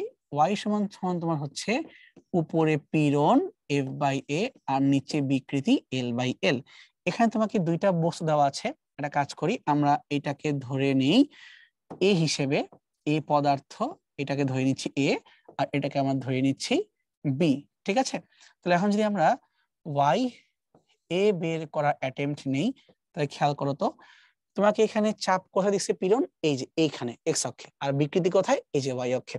তাহলে এর জন্য পীড়ন কত হবে, এর জন্য তোমার পীড়নটা হবে 200, 200 ডিভাইড বাই বিকৃতি কত হবে 0.2। ঠিক একইভাবে আমরা যদি বি বস্তু করতে চাই তখন পীড়নের তোমার মানটা হবে 300 আর বিকৃতির মানটা হবে 0.2। আমরা অঙ্ক না করেই কিন্তু গেস করতে পারতেছি যার লবের মান বেশি তারই তো উত্তরটা বেশি হবে, কারণ হরের মান দুইজনেরই সমান। তাই মান বের না করেই বলতে পারতেছি এ বস্তুর ইয়ং এর গুণাঙ্ক নিঃসন্দেহে বি বস্তুর কম্পেয়ারে বেশি হবে, তাই না? মান আর বের করার দরকার নেই, তুমি এক দেখাতে এখান থেকে বুঝতে পারতেছো। ঠিক আছে, তাই চলো আমরা এখন সামনে আগাই। টাইপ যাব 5-এ, আয়তন গুণাঙ্ক। এখান থেকেও দেখো মোটামুটি অনেক বছর আগে প্রশ্ন আসছিল, বাট এরপরে আর কোনো খোঁজ খবর নাই এবং তো কিছু আসেই না। আয়তন গুণাঙ্কের ক্ষেত্রে খালি একটা জিনিস মাথায় রাখা উচিত যে তুমি শুরুতে কোথায় ছিলা, অর্থাৎ আদি অবস্থান আর তোমার শেষ অবস্থানটা ক্লিয়ার থাকা উচিত। যদি এমনটা কখনো হয় যে শুরুতে তুমি বাতাসে ছিলা, এয়ারে, এবং তারপরে ধরো তুমি কোনো তরলের মধ্যে ওটাকে চুবাই দিছো, সাপোজ পানির মধ্যে চুবাই দিছো, তাহলে যে মেইন প্রবলেমটা হয় বাতাস কিন্তু অলরেডি একটা চাপ ক্রিয়েট করে বসে থাকে, মানে বায়ুমণ্ডলীয় চাপ 10⁵ প্যাসকেল। আর তুমি যখন পানির ভিতরে যাবা বায়ুমণ্ডলীয় চাপ তো আছেই, তার সাথে আবার তুমি পানির কতটুকু গভীরে তার উপর ডিপেন্ড করে এইচ রোজি আরো একটা চাপ কাজ করে। অঙ্ক করার সময় আমরা কি করি, আমরা না ভুলে শুধুমাত্র 10⁵ প্লাস এইচ রোজি এই মানটা নিয়ে ভাবি, আমরা কখনো এটা চিন্তা করি না যে অঙ্ক করার ক্ষেত্রে যখন আমরা ইয়ং এর গুণাঙ্ক করতেছিলাম তখন কিন্তু আমরা বলতেছিলাম যে উপরে হচ্ছে বল বাই এরিয়া আর নিচে এল বাই এল। সো যখন আয়তন গুণাঙ্ক আসবে উপরে নিঃসন্দেহে তোমার পীড়নটা থাকবে মানে প্রেসার থাকবে, আর নিচে হবে আয়তনের জন্য বিকৃতি মানে আয়তনের পরিবর্তন আদি আয়তনের সাপেক্ষে। কিন্তু একটা কথা আমরা সবাই চিন্তা করতে ভুলেই যাই, এইটা পি মানে চাপ না, এটা হচ্ছে চাপের পরিবর্তন। তার কারণ তারের ক্ষেত্রে আগে থেকে তো কোনো ফোর্স ছিল না, তারে তুমি যে বস্তুকেই ঝুলাবা সেইটাই তো মানে ওই বস্তুর ভরটাই তো এমজি হয়ে বল প্রয়োগ করবে। কিন্তু এই জায়গাতে তো তোমার বাতাসের কারণে আগে থেকেই চাপ ছিল, তোমার তো এটা বুঝতে হবে। অর্থাৎ যখনই আমরা এই বাল্ক মডুলাস বা আয়তন গুণাঙ্ক নিয়ে কথা বলবো তখন আর চাপ না, সবসময় মনে রাখবো এটা হচ্ছে চাপের পরিবর্তন, মানে ফাইনাল চাপ মাইনাস ইনিশিয়াল চাপ। ঠিক আছে, সো এই পরিবর্তন থেকে সবসময় তোমার বের করতে হবে ডেল্টা পি এর ভ্যালু কি, এটা ভোলা যাবে না। এটা আমরা কেন জানি খেয়াল করি না, বা হইতে পারে যে আমাদের কাছে এক্সাম্পল কম থাকার কারণে আমার চোখে পড়েনি, একটু খেয়াল রেখো জিনিসটাকে। আচ্ছা এখন দেখো তোমাকে একটা এক্সাম্পল দিয়ে বোঝানো হচ্ছে। এই চিত্র খেয়াল করি যে একটা মানুষ হাতে নিয়ে একটা বলকে প্রেস করছে, তো তার প্রত্যেকটা আঙ্গুল দিয়ে সে কিন্তু এইভাবে বল প্রয়োগ করছে। তো সে যে বলটা প্রয়োগ করবে একটা নিঃসন্দেহে ক্ষেত্রফল বা এরিয়ার মধ্যে সে বলটা প্রয়োগ করছে, তার মানে সে এই বল প্রয়োগ করা বাদেও কি এর উপর অন্য কোনো বল প্রয়োগ করা হচ্ছে না? সে যে এই প্রেস নাও করতো অলরেডি বায়ুমণ্ডল কিন্তু তাকে চাপা দিয়ে রাখছিল, তারপরে এই লোক আবার এখানে প্রেস করছে। সো এই ডিফারেন্সটাই কিন্তু আমাকে চিন্তা করতে হবে, এবং এইটাই তোমাদের বইয়ে একটু শর্টকাটে হলেও এই যে এইভাবে দেখো উল্লেখ করে দেওয়া আছে, যদি চাপের মানটা 1 অ্যাটমসফিয়ারের বেশি হয় তাহলে ডেল্টা ভি হবে ঋণাত্মক। আমি একটু ব্যাখ্যা করতেছি একটু পরেই কথা, মানে কি, এবং তার সাথে আরেকটা ক্লু দেওয়া আছে যে চাপের মান যদি হয় লেস দেন 1 অ্যাটমসফিয়ারিক তাহলে তোমার আয়তনের পরিবর্তনটা হবে ধনাত্মক। এটা আবার কেমন দাবি বা কিভাবে আসলো জিনিসটা, সেটা হচ্ছে দেখো, একটু আমি বলতেছিলাম তোমাকে ডেল্টা পি এর কথা, তাই না? তারা এখানে যে পি দিয়ে বোঝাচ্ছে সেটা হচ্ছে পরিবর্তিত চাপের মানটা, মানে ফাইনাল প্রেসার, যদি এটা ইনিশিয়াল প্রেসার থেকে বিয়োগ করো তখনই তো ডেল্টা পি বের হবে। এখন ইনিশিয়াল প্রেসার কি আমাদের বায়ুমণ্ডলীয় চাপ, মানে এক অ্যাটমসফিয়ারিক চাপ ইনিশিয়ালি। এখন ফাইনাল চাপটার কি অবস্থা? যদি ফাইনাল চাপটা এক অ্যাটমসফিয়ার থেকে বেশি হয়, মানে এই পিএফ এর মানটা যদি তোমার একের চেয়ে বেশি হয়, তখন কি ডেল্টা পি পজিটিভ। অর্থাৎ ডেল্টা পি যদি পজিটিভ হয় তার মানে কি চাপ বৃদ্ধি পাচ্ছে। চাপের মান তুমি যতই বৃদ্ধি করবা তোমার আয়তন কি হবে, চিন্তা করো ওই ছবি দিয়ে, তুমি ওই বস্তুটাকে যত জোরে চাপ প্রয়োগ করতে পারবা, মানে ডেল্টা পি যত বাড়বে তার তো অবশ্যই আয়তন ততই ছোট হবে, তাই না? আয়তন যতই ছোট হবে, ছোট হওয়া মানে কি তোমার আয়তনের পরিবর্তনটা ঋণাত্মক হবে। So basically delta P positive মানে ডেল্টা ভি নেগেটিভ। আর কেন এটা পজিটিভ হইলো? তার কারণ ফাইনাল প্রেসারের মানটা বায়ুমণ্ডল চাপ থেকে বেশি। ঠিক একইভাবে সেম ঘটনা আমরা এখানে ব্যাখ্যা করতে পারি যে যদি ফাইনাল প্রেসারের মানটা ইনিশিয়াল প্রেসারে কম্পেয়ারে ছোট হয়, অর্থাৎ এক বায়ুমণ্ডলের চাপের থেকে যদি এটা ছোট হয়ে যায়, তখন কি হবে? তখন তো এই ফলাফলটা ডেল্টা পি এর নেগেটিভ হয়ে যাবে। এই কথার মানে চাপ হ্রাস পাচ্ছে, চাপ বৃদ্ধি পাচ্ছে না। চাপ যদি হ্রাস পায় তাহলে আয়তন অবশ্যই বৃদ্ধি পাবে। এটাকেই সুন্দর করে লেখা ছিল পি এর মান লেস দেন 180 আর পি এর মান গ্রেটার দেন 180। কথা কি বুঝতে পারছো? এটাই কিন্তু আমি সেই আগের ক্লাস থেকে বারবার বোঝানোর চেষ্টা করতেছি যে একটু ঠান্ডা মাথায় চিন্তা করো যে বায়ুমণ্ডল অল টাইম থাকে, এটাকে ভুলো না। ঠিক আছে, আরেকটা কথা বলে রাখি, সেটা হইলো আমরা যখনই আয়তন গুণাঙ্ক নিয়ে কথা বলতেছি, মানে এই যে বি আয়তন গুণাঙ্ক, এটা একটা উল্টা রাশিও আছে, এটাকে বলি আমরা সংনম্যতা। এটা আমাদের বোঝা উচিত। যেমন ধরো, যদি আমরা পানি আর বায়ুকে নিয়ে কম্পেয়ার করি, তুমি বাতাসকে ইজিলি কম্প্রেস করতে পারবা। যেমন ধরো রান্না করার ক্ষেত্রে আমরা কি করি, যে সিলিন্ডারের মধ্যে গ্যাসগুলাকে প্রেসার দিয়ে একদম লিকুইড বানায় ফেলি, তাহলে কম জায়গায় বেশি পরিমাণে গ্যাস থাকবে। কিন্তু কখনো কি এটা শুনছো যে ছোট নর্মাল বোতলের মধ্যে পানিকে চাপা দিয়ে অনেক পানি আমরা নিয়ে গেছি? তা কিন্তু কখনো সম্ভব হয় না। পানিকে কম্প্রেস অ্যাকচুয়ালি করা যায় না, যাকে কম্প্রেস করা যায় সেটা হচ্ছে বাতাস। মানে বায়বীয় বা তরল সবাইকেই তুমি চাপা দিয়ে সংকুচিত করবা, এটা কিন্তু অ্যাকচুয়ালি পসিবল হয়ে ওঠে না। এবং পানির ক্ষেত্রে মোটামুটি এটা শূন্যের কাছাকাছি। এই যে পানিকে নর্মালি আমরা ইনকম্প্রেসিবল ফ্লুইড এই নাম দিয়ে ডাকি, বা অসংকোচনীয় তরল। কিন্তু অন্যান্য গ্যাস বা অন্যান্য তরলকে কিন্তু চাপা দিয়ে সংকৃত করা যায়। উদাহরণ তো বললাম আমি গ্যাস, এই যে এলপিজি গ্যাসগুলো, এবং এগুলোর ফান্ডামেন্টাল ব্যাপার আছে। কিন্তু যদি চাপা উল্টা পাল্টা করো, শোনা কথা, সিএনজি ব্লাস্ট হয়েছে, বা সময় বলে যে তোমার গ্যাসের ট্যাঙ্ক লিক হয়ে গেছে, ট্যাঙ্ক ব্লাস্ট হয়ে গেছে, কারণ তুমি অতিরিক্ত প্রেসার দিয়ে ফেলছো, ওটা নিতে পারে নাই। এগুলাও খেয়াল রাখতে হয়। ঠিক আছে, তো সামনে আগেই আমরা 300 সিএম কিউব আয়তনের পারদের উপরে কি পরিমাণ চাপ প্রয়োগ করলে এর আয়তন 270 সিএম কিউব হবে। তার মানে দেখো, এটা হচ্ছে আমাদের আদি আয়তন V1 আর এটা হচ্ছে আমাদের নতুন আয়তন V2। ওকে, এখন তোমাকে পারদের আয়তন গুণাঙ্ক দেওয়া আছে, তাহলে আমরা জানি আয়তন গুণাঙ্ক বি সমান সমান উপরে অ্যাকচুয়ালি চাপ না, যদিও চাপের পরিবর্তন, বাট আপাতত চাপ বলতেছি, আর নিচে হবে আয়তনের পরিবর্তনকে আদি আয়তন দিয়ে ভাগ, নিচে ভাগ না করে উপরে গুণ করে দিলাম। এখন তোমাকে এটাই বলছে কি পরিমাণ চাপ প্রয়োগ করতে হবে। সো ডেল্টা পি আমাকে বের করতে হবে। বি এর মানটা কত? 2.6 ইন্টু 10⁻10। একে গুণ দিব কি দিয়ে? এই বিটাকে গুণ দিব ডেল্টা ভি দিয়ে, মানে পরিবর্তন। 300 আর 270, ডিফারেন্সটা কত? 30 ঘরের, প্লাস মাইনাস দেখার দরকার নাই। আর আদি আয়তনটা কত? আদি আয়তন তোমার হচ্ছে এখানে 300। তো যখন কাটাকাটি করি, 30 আর 300 কাটলে তোমার হয় 10। সো 2.6 থাকলো ডিভাইডেড বাই 10, 10⁻10 কে 10⁻9 বানাই দিল। তাহলে চাপের পরিবর্তন বা আরো যে এক্সেস চাপ দিতে হবে সেটা হচ্ছে 10⁻6 ইন্টু 10⁻9 এত প্যাসকেল। উত্তর হচ্ছে আমাদের উত্তর বি। পানির আয়তন প্রসারণ গুণাঙ্ক তোমাকে দেওয়া আছে, মানে বেসিক্যালি বি তোমাকে দেওয়া আছে 1 লিটার পানির আয়তন 0.1% পরিবর্তন করতে। তার মানে এটা হচ্ছে আমাদের বিকৃতি ডেল্টা ভি বাই ভি সমান সমান 0.1 ডিভাইড বাই 100 দেওয়া আছে। এই পরিবর্তন ঘটাতে হলে কি পরিমাণ চাপের দরকার পড়বে? তাহলে আমরা ডিরেক্টলি লিখতে পারবো চাপের পরিবর্তন সমান সমান আয়তন গুণাঙ্ককে গুণ দিতে হবে delta V divided by V দিয়ে। ঠিক আছে, এখানে আমরা বুঝতে পারতেছি যে এই দেখো ডেল্টা পি মানে বি এর সাথে ডেল্টা ভি গুণ করব আর আদি আয়তন দিয়ে ভাগ দিব। তাই মানটা আমরা বসাই দেই 0.22 ইন্টু 10⁻10 মাল্টিপ্লাই করব আয়তনের পরিবর্তন বাই আদি আয়তন। প্রশ্ন মতে ডাইরেক্ট 0.1 বাই তোমার হচ্ছে 100। আমরা যদি চাই একবার একটা জিনিস চিন্তা করি, এখানে দেখো 0.22 আছে আবার 2.2 আছে, দেখে নিলাম যে কি অবস্থা। 0.1 মানে কি 1/10 মানে 1/1000। তাহলে 0.22 কে হাত দিলাম না, 1/1000 3 শূন্য, তাহলে উপরে গেলে হয়ে যাবে 10⁻7। তাহলে 0.22 10⁻7 এরকম কোথাও আছে? কোথাও নাই। কিন্তু এইটা মেলে কিভাবে?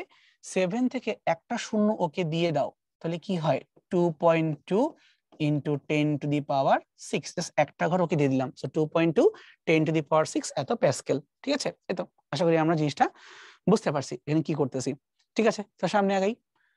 গ্যাসের আয়তন গুণাঙ্ক দেওয়া আছে, গ্যাসের আয়তন এত পার্সেন্ট কমাতে হলে কি পরিমাণ অতিরিক্ত চাপ প্রয়োগ করতে হবে। এই লেখাটা একদম সুন্দর হয়েছে যে কি পরিমাণ অতিরিক্ত চাপ প্রয়োগ করতে হবে, এভাবেই বলা উচিত। তাহলে বাল্ক মডুলাস বা আয়তন গুণাঙ্ককে আমরা আয়তনের বিকৃতি দ্বারা গুণ করব। বি এর মান হচ্ছে 6 into 10⁻3 into delta V by V 10%, তার মানে তোমার হচ্ছে 10 ডিভাইডেড বাই 100। তাহলে রাখলাম এখানে 6, আমরা 10/100 মানে 10 দিয়ে ভাগ, সো 10⁻3 মানে 10 দ্বারা ভাগ বা 10⁻2। তাহলে তোমার 10⁻2 মানে হচ্ছে 100 বা সিম্পলি 600। তাহলে আমাদের এখানে উত্তরটা হবে 600 নিউটন পার মিটার স্কয়ার। একদম সিম্পল জিনিস, কোনো ঝামেলা নাই। একটা ছোট্ট ম্যাথ আসছে, পানির আয়তন প্রসারণ গুণাঙ্ক এত হলে পানির সংনম্যতা কত? একটু আগেই বলতেছিলাম যে এই সংনম্যতা, এই একটা ওয়ার্ড আছে, এটা ইংলিশ টার্মটা শুনলে ভালো বুঝবা। এটা ইংলিশ টার্মটা হচ্ছে কম্প্রেসিবিলিটি। কম্প্রেসিবিলিটি আমি ভাবতে পারবো এটা কি জিনিস। একটু আগে বলতেছিলাম না যে গ্যাসকে বা লিকুইডকে চাপা দিলে সংকোচন হয়, বাট তুমি কতটুকু সংকোচিত করতে পারবা এটা কিন্তু ডিপেন্ড করে ওই ম্যাটেরিয়ালটার উপরে বা তার বৈশিষ্ট্যের উপরে। তার মানে সিম্পলি সংনম্যতা কথা মানে কত চাপা দিলে কতটুকু সংকোচন করা যাবে। এক্স্যাক্টলি এটা কিন্তু উল্টা, কার কম্পেয়ারে? বি এর কম্পেয়ারে। কারণ আয়তন গুণাঙ্ক বুঝায় তুই চাপা দিলেও সংকোচন করতে পারবা না, প্রসারণ করতে পারবা না, তোমাকে আটকাই দিবে। এটা হচ্ছে স্থিতিস্থাপকতা। তার মানে সংনম্যতা আর বি এর সম্পর্ক পুরাই উল্টা। সংনম্যতাকে যদি আমরা কে দ্বারা প্রকাশ করি তাহলে কে হবে বি এর বিপরীত রাশি, ইনভার্স। তাহলে আমরা যদি কে কে বের করতে চাই আমাদের বিটাকে উল্টাই দিতে হবে। 1 ডিভাইডেড বাই বি কি দেওয়া আছে 0.22 ইন্টু 10⁻10, তাই না? একটা কাজ করি, তাহলে 0.22 কে নিচে 22 উপরে 100 এইভাবে রাখলাম, আর 10⁻10টা উপরে গেলে 10⁻−10 থাকলো এইভাবে। যদি আমরা কাটাকাটি করতে চাই, ধরো 2 দিয়ে কাটলাম, তাহলে 2 11তে 22 আর 2 দিয়ে উপরে কাটলে হচ্ছে 50, কারণ 50 2 100 ইন্টু হচ্ছে আমাদের 10⁻−11। এটা কি আর কাটার ট্রাই করতে পারো? 11কে 5 দিয়ে কাটতে গেলে কত হবে? আর মানে 10 চিন্তা করো, 5 10 50, তাহলে মোটামুটি এই মানটা 5-এর আশেপাশে ইন্টু 10⁻−11 মানে 4.9 বা 4.8 সামথিং। কিন্তু এককটা কি হবে? এককটা হবে প্যাসকেল ইনভার্স, কারণ বি এর বিপরীত গুণাঙ্কের বিপরীত প্যাসকেল ইনভার্স, অথবা নিউটন পার মিটার স্কয়ার। না, এটা উল্টা, মিটার স্কয়ার পার নিউটন। ঠিক আছে, সো তোমরা শুধুমাত্র মান বের করলে হবে না, একটাও কিন্তু আমাদেরকে বের করতে হবে। ঠিক আছে, সিম্পল জিনিস। সামনে আগে আমরা লোহার আয়তন প্রসারণ গুণাঙ্ক কত হবে যদি পয়সনের অনুপাত হয় এত এবং ওয়াই হয় এত। একটা কথা মনে করে দেখো, আমরা এর আগের লেকচারে কিছু ফর্মুলা তোমাদের দেখাইছিলাম। ওয়াই সমান সমান 3 বিটা 1 প্লাস 2 সিগমা, এটা বলছিলাম। এবং তোমাদের আরেকটা ফর্মুলা বলছিলাম, ওয়াই সমান সমান 2 ইটা 1 মাইনাস সিগমা, মনে আছে? যে আমরা কিন্তু এরকম কিছু করে আসছিলাম। আচ্ছা একটু উল্টা লিখে ফেলছি, 1 মাইনাস, এটা হচ্ছে 1 প্লাস, একটু ভুল লিখছি, এটা হচ্ছে 1 প্লাস আর 1 মাইনাস। তখন এখান থেকে প্রুফ করা যায় যে সিগমা হাফ হওয়া উচিত না, আর এখান থেকে প্রুফ করা যায় সিগমা -1 হওয়া উচিত না। আমার সিগমা লেখা দেখলে আমিই বুঝি না, বাট আবার সুন্দর করে লিখে দিচ্ছি। এই যে ধরো সিগমা, এটা 6 এর মতো হয় লেখাটা আমার সিগমা। তখন তোমার কাছে কি চাওয়া হচ্ছে? তোমার কাছে কিন্তু জিজ্ঞেস করা হচ্ছে আয়তন প্রসারণ গুণাঙ্ক, তাহলে তোমার কাছে এখান থেকে বি এর মান চাওয়া আছে। তাই আমরা এখন এইটাকে কাজে লাগাবো। এই দুইটা ফর্মুলা মারাত্মক ইম্পর্টেন্ট, অর্থাৎ তুমি চাইলে ইয়ং এর গুণাঙ্ক, আয়তন গুণাঙ্ক, ক্রিন্তন গুণাঙ্ক, এই তিনটাকেই পয়সনের রেশিও দিয়ে একবারে কম্পেয়ার করতে পারবা। এটা মারাত্মক কাজের একটা জিনিস, তো এটাকে একটু মনে রাখবা। ওকে, আমরা এখন কাজে লাগাবো প্রথমটাকে, y সমান সমান 3b 1 মাইনাস 2 সিগমা। কি চাইছি তোমার কাছে? আমি তোমার কাছে চাইছি প্রসারণ গুণাঙ্ক কত, মানে b এর মানটা কত বের করতে হবে। তাই কিভাবে করব? এটাকে আমরা y divided by 3 into 1 minus 2 sigma ওকে দিয়ে বের করব। তাহলে y এর ভ্যালু কত দেওয়া না দিলেও আমাদের মুখস্থ, যে স্টিলের ক্ষেত্রে 200 জিপিএ বা 2 ইনটু 10 টু দি পাওয়ার 11। এখানে রাখলাম 3, তার সাথে 1 মাইনাস 2 ইন্টু 0.2 অথবা 0.4, যেন কাটাকাটি করি তাহলে 1 থেকে 0.4 বাদ দিলে 0.6, 3 ইন্টু 0.6 উপরে 2 ইন্টু 10 টু দি পাওয়ার 11। যদি আমরা কাটাকাটি করি 2 আর 6 কে, তাহলে কত হয়? নিচে 0.3 হয়, তাহলে 3 আর 0.3 গুণ করলে 3 3 9 আর উপরে 10 টু দি পাওয়ার 11। নিচের এই যে তোমার 0.9, এটাকে যে আমরা ভেঙে ফেলি তাহলে কি লেখা যায়? নিচে তোমার থাকলো শুধু 9, একটা 10 আসলো উপরে, তাহলে এই 10 এসে 11 করে দিল 12। এখন যে আমরা এই 1/9 করি, 1/9 মানে কি 0.111, মানে মোটামুটি 1.11 ইন্টু 10 টু দি পাওয়ার 11 এত প্যাসকেল। এই নাও, তাহলে আমরা কিন্তু ফাইনালি পেয়ে গেলাম যে এখানে লোহার ক্ষেত্রে বি এর মানটা মোটামুটি 1.11 10 টু দি পাওয়ার 11 এত প্যাসকেল। ইভেন তুমি যদি চাও এখান থেকে আরেকটা কাজও কিন্তু করতে পারো, মানে যদি মন চায় তোমার বের করতে, তুমি এখান থেকে ইটা ক্রিন্তন গুণাঙ্কের মানটাকেও কিন্তু সলভ করে ফেলতে পারো। এটা আমরা কিভাবে করতে পারি? তাহলে আমরা এই y কে ভাগ দিব 2 ইন্টু 1 প্লাস সিগমা এটা দিয়ে, তাহলে y কত? 2 into 10 to the power 11 divided by 2 into 1.2, কারণ পয়েন্ট এখন যোগ হবে তাই 1.2 হলো। 2 2 সুন্দর কাটাকাটি করা যায়, তাই 10 to the power 11 divide by 1.2, এই জায়গায় থামতে পারো। আর যে মন চায় তুমি 10/12 লিখতে পারো। তাহলে যদি করি আমরা আর কি 10/12 ইন্টু 10 টু দি পাওয়ার 11, একবার চিন্তা করো এটা কি 5/6 না? তাহলে 6 আসতে 48, তাহলে তোমার হচ্ছে এখানে উপরে 50 আর নিচে তোমার হচ্ছে 6, বেসিক্যালি 5/6 আর কি। তো 6 আসতে 48, তো 8 সামথিং, তাহলে 8 point something into 10 to the power 11।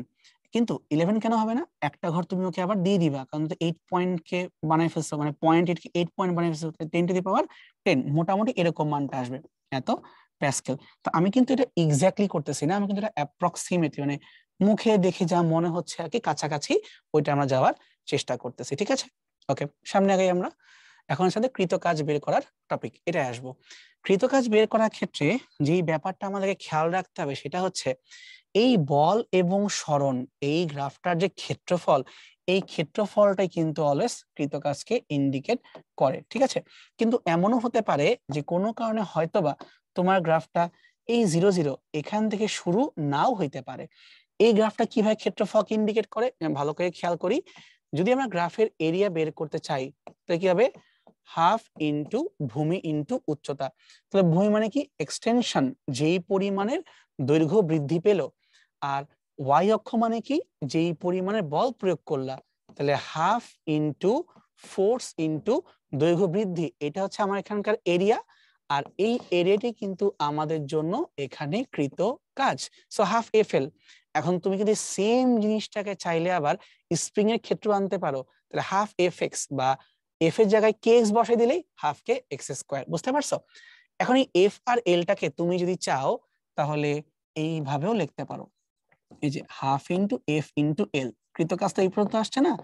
আমরা যদি চাই এফ এর পরিবর্তে ইয়ং এর গুণাঙ্ককে আনতে পারি, কারণ ইয়ং এর গুণাঙ্ক হচ্ছে F by A L by L. তাহলে এফ এর পরিবর্তে কি লেখা যাবে, ওয়াই এ ছোট এল ডিভাইডেড বাই বড় এল ছোট এল। এটাকে সুন্দর করে লিখতে পারবো হাফ ওয়াই এ ছোট এল স্কোয়ার বাই বড় এল। এই যে সূত্র হয়ে গেল। দেখো তো সব কিছু প্রুফ করে ফেলছি। এখন যদি এই কৃতকাজটাকে তুমি আবার চাও আয়তন দ্বারা ভাগ করতে, আয়তন, কৃতকাজকে ভাগ করব আয়তন দ্বারা, তাহলে হাফের জায়গায় হাফ থাকলো ওয়াই এ ছোট এল স্কোয়ার বাই বড় এল। আয়তন মানে কি, আয়তন মানে হচ্ছে ক্ষেত্রফল ইনটু আদি দৈর্ঘ্য, এ এল দ্বারা ভাগ করব। তাহলে কি এরিয়া এরিয়া কাটাকাটি হয়ে যাচ্ছে, হাফের জায়গায় হাফ থাকতেছে। এবং ভালো করে তুমি তাকায় দেখো, এই এরিয়া যখন কাটাকাটি যাচ্ছে তখন ওয়াই এর সাথে কি পড়ে থাকতেছে, শুধুমাত্র তোমার একটা এল স্কোয়ার বাই বড় এল স্কোয়ার এমনটা পড়ে থাকতেছে। এইটাকে যদি আরেকবার খালি ভেঙে দেই তখনই আসতেছে F by A L by এল।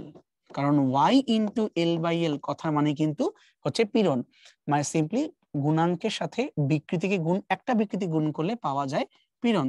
তার মানে যদি কখনো আমাকে প্রশ্নে উল্লেখ করে দেয় যে তুমি আমাকে বের করে দিবা একক আয়তনের জন্য কৃতকাজ কত, তখন কৃতকাজকে ভাগ দিব আয়তন দিয়ে এবং তখন পাওয়া যাবে হাফ ইন্টু পীড়ন ইন্টু বিকৃতি, স্পেশাল সূত্র।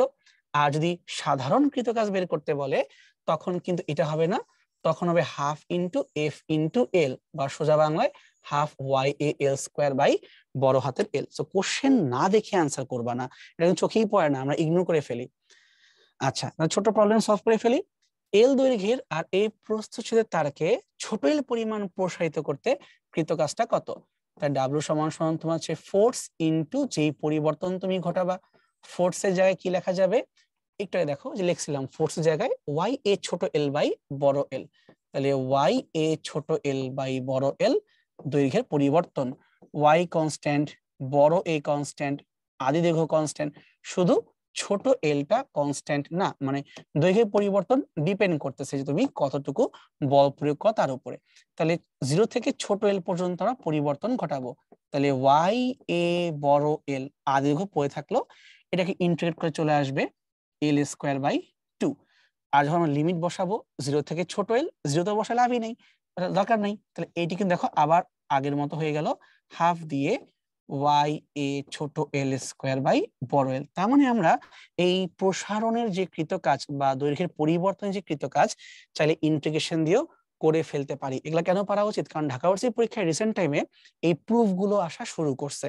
তাই তোমাদের একটু নিজেরা বোঝা উচিত যে কিভাবে প্রুফ গুলো করতে হয় বা শুরু আর শেষ কিভাবে বুঝতে হয়। ঠিক আছে, এখান থেকে একটা কথা বলে রাখি, যদি বলতো যে এল পরিমাণ প্রসারণ না, যদি বলতো এইভাবে যে এইটা থেকে ওই দৈর্ঘ্যে প্রসারণ করার জন্য, আমি লিখে লিখে বলি, যদি বলতো সাপোজ এক্স থেকে ওয়াই পরিমাণ দৈর্ঘ্যের প্রসারণ দ্বারা কৃতকাজ, খাই তুমি এই আপার লিমিট আর লোয়ার লিমিটটাকে বদলাই দিলেই তোমার কিন্তু অঙ্কটা হয়ে যাবে। আর যে বলে শুধুই এল প্রসারণ, তার মানে জিরো থেকে এল পর্যন্ত, একটু খেয়াল রেখো প্রশ্নে কি বলছে, না বলে দাগায় বসো না। এখন এটা কোত্থেকে আসছে, সেটা হচ্ছে যে যদি আমাদের কখনো এমনটা হয় যে তোমাকে কৃতকাজ বের করতে বলা হচ্ছে কিন্তু এটা গ্রাফ তোমাকে দেওয়া আছে, তখন তুমি কিভাবে করবা। তো ধরো এখানে আমাদেরকে যে গ্রাফটা দেওয়া আছে এখানে ফোর্সের সাথে তোমাকে দেওয়া, একটা কাজ করি এভাবে দিয়ে লাভ নাই, আমি তোমাকে জিনিস বুঝায় বলি এটা ঘটনাটা কি। ধরো এখানে তোমার ফোর্সের যে ভ্যালুটা এটা হচ্ছে 20 নিউটন, আর এখানে যে ফোর্সের ভ্যালু এটা হচ্ছে 10 নিউটন, এই যে 10 নিউটন আর এটা হচ্ছে 20 নিউটন। আর এখানে ডিসপ্লেসমেন্ট বলবো না, আমরা বলবো তারের দৈর্ঘ্যের পরিবর্তন 20 থেকে 30 সেন্টিমিটার। তাহলে এখানে এখন বের করতে হবে কৃতকাজটা কত। আমরা একটু আগে বলে আসছিলাম না যে এই যে আগের জায়গাতে যদি কখনো এক্স থেকে ওয়াই এরকম বলে, জিরো থেকে না বলে, তখন কি হবে, ওইটাকে গ্রাফে আঁকলে এরকমটা লাগে। তার মানে তোমাকে এই গ্রাফের ক্ষেত্রফলটা বের করতে হবে, কিন্তু কতটুকু ক্ষেত্রফল, এই জায়গাটুকু যতটুকু তোমাকে এখানে ড্রয়িং করে দেওয়া আছে এতটুকু ক্ষেত্রফল আমাদেরকে বের করতে হবে। এই ক্ষেত্রফল বের করলে আমরা কৃতকাজ পেয়ে যাব, কারণ কৃতকাজ মানে হচ্ছে বল এবং দৈর্ঘ্য পরিবর্তনের ক্ষেত্রফল। এটা করলে কিন্তু হয়ে যাচ্ছে, এটা ট্রাপিজিয়াম শেপ। তাহলে হাফ ইন্টু সমান্তরাল বাহুদ্বয়ের যোগফল। সমান্তরাল বাহু কোনটা, একটা হচ্ছে এই পর্যন্ত, তো আরেকটা হচ্ছে এই পর্যন্ত, দুইটা। কারণ একটা বাহু হচ্ছে 10, তো আরেকটা বাহু তোমার হচ্ছে 20। তাহলে হাফ ইন্টু সমান্তরাল বাহুদ্বয়ের যোগফল, ইন্টু মধ্যবর্তী লম্ব দূরত্ব। তো দেখতেই পারতেছো 20 থেকে 30 সেন্টিমিটার ডান দিকে কতটুকু আগাইছে, 10 সেন্টিমিটার আগাই গেছে। তাহলে এটা হচ্ছে আমাদের জন্য লম্ব দূরত্ব 10 সেন্টিমিটার, মানে 10/100 মিটার। তাহলে হাফ থাকুক হাফের মতো, এখানে তুমি পাচ্ছ 30 এবং তার সাথে তোমার থাকতেছে 1/10। তাহলে আমাদের কিন্তু এখানে 3 হয়ে গেল, আর হাফ দিয়ে কাটলে 1.5 হয়ে গেল। কৃত কাজকে তো আমরা জুল দিয়ে প্রকাশ করব। তার মানে প্রশ্নে তোমাকে এই যে এল দৈর্ঘ্যের, এ ক্ষেত্রফলের, ছোট এল পরিমাণের প্রসারণ, এরকম হাবিজাবি কথা বললেও কিন্তু তোমার ভয় পাওয়ার কিছু নাই। তুমি গ্রাফ থেকেই বলতে পারবা যে ভাই এখানে কনফিউজ করতে বলছে, গ্রাফ অনুযায়ী এক দেখাতে মান বের করে দেওয়া যায়। ঠিক আছে, সো কনফিউজের কিছু নাই, একটু চেষ্টা করতে হবে, করলে কিন্তু আমরা পেরে যাব। ওকে, সামনে আগাই। যদি পীড়ন হয় পি, ওয়াই হয় কোনো গুণাঙ্ক, তাহলে প্রতি একক আয়তনে সঞ্চিত শক্তির মান কত? তাহলে হাফ ইন্টু পীড়ন ইন্টু বিকৃতি। পীড়ন হচ্ছে আমাদের পি, কিন্তু বিকৃতি আমাকে বলে নাই, সমস্যা নাই, আমরা বের করতে পারবো। কিভাবে? কারণ আমরা জানি ওয়াই সমান সমান পীড়ন ভাগ বিকৃতি। তাহলে বিকৃতির মানটা হচ্ছে directly P divide by Y. তাহলে half into P square by Y, বা P square by twice Y. 200 CM লম্বা এবং এত প্রস্থের ক্ষেত্রফলে ইস্পাত তারের দৈর্ঘ্য বৃদ্ধি করতে চাও, তাই কি পরিমাণে কাজ তোমাকে করতে হবে? তাই ডাব্লিউ সমান সমান হাফ ইন্টু ওয়াই এ ছোট এল স্কোয়ার, ওয়াই এ ছোট এল স্কোয়ার বাই বড় এল। এই মানটা বসাইতে হবে আমাদেরকে। তাই দেখো তো, এর দৈর্ঘ্য কত? 200 সেন্টিমিটার, মানে 2 মিটার, 2 2 4। ওয়াই এর মান কত? 2 ইন্টু 10⁻11। ক্ষেত্রফলটা কত? 1 মিলিমিটার স্কোয়ার, 10⁻6। আর দৈর্ঘ্যের পরিবর্তন তুমি কত বোঝাচ্ছ? 1 মিলিমিটার বৃদ্ধি করবা, তাই না? মানে 10⁻3, সো স্কোয়ার করলে 10⁻6। এখন দেখো সুন্দর অঙ্ক, -6 -6 -12, তাহলে 11 আর -12 মানে হচ্ছে -1। সো 2 ডিভাইড বাই 40, ওই 10 গেল তলে। 2 আর 40 ভাগ করলে কত হয়? 1/20। তার মানে 1/20 মানে কত? আবার 5 20 100, তা তোমার সে 0.05। বুঝতে পারছো? এই তো হয়ে গেল। তাহলে 5/100 বা 1/20 এত জুল। তাহলে অ্যান্সার হচ্ছে আমাদের এখানে 0.05। জিনিসগুলো কিন্তু সোজা, কিন্তু মানগুলো অনেক বড় বড়, একটু ক্রিটিক্যালি হ্যান্ডেল করতে হয়, তাহলে মোটামুটি পারা যাবে। ঠিক আছে, এখন আমরা তাহলে একটা প্রবলেম সলভ করি। এই মিটার দৈর্ঘ্য এবং এত ক্ষেত্রফল তার ইয়ংয়ের গুণাঙ্ক দেওয়া আছে, এরকম বৃদ্ধি করতে হলে কত কাজ করতে হবে? কারণ জানি half into Y A L square by বড় এল, এটা হচ্ছে আমাদের কৃত কাজের ক্ষেত্রে সূত্র। তাহলে আদি দৈর্ঘ্য কত? 30 সেন্টিমিটার, তাহলে 30 রাখলাম নিচে, আর 100 গেল উপরে, মানে নিচে ভাগ না করে উপরে গুণ করে দিলাম। ওয়াই এর মানটা কত? 1.5 ইন্টু 10⁻11, এটা হচ্ছে আমাদের জন্য ওয়াই। ক্ষেত্রফলটা কই পাবো? দেয়াই আছে 31 ইন্টু 10⁻2 এত সেন্টিমিটার স্কোয়ার, তা 10⁻4 দিলাম, হয়ে গেল মিটার স্কোয়ার। সো আমরা 2 দিলাম, এল দিলাম, ওয়াই দিলাম, এ দিলাম। এবার ছোট এল স্কোয়ার কত? 0.1 সেন্টিমিটার, কিন্তু স্কোয়ার তো, মানে 1/10 খালি না, এটা তোমার হচ্ছে এক তো 0.1 এর স্কোয়ার, তার মধ্যে আবার সেন্টিমিটার স্কোয়ার, তার মানে 10⁻4 দিয়ে মিটার স্কোয়ার। বিশাল পরিমাণে কাটাকাটি। এখন দেখো কারে কই কাটা যায়, এই চিন্তা করো। সবার আগে আমরা একটু পাওয়ার গুলো নিয়ে মাথা ঘামাই।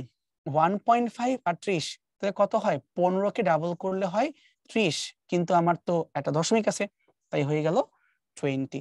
ঠিক আছে, আচ্ছা, অথবা আরেকটা কাজ করতে পারি, আমরা এই 30 আর 31 কে মোটামুটি কাটাকাটি ধরতে পারি।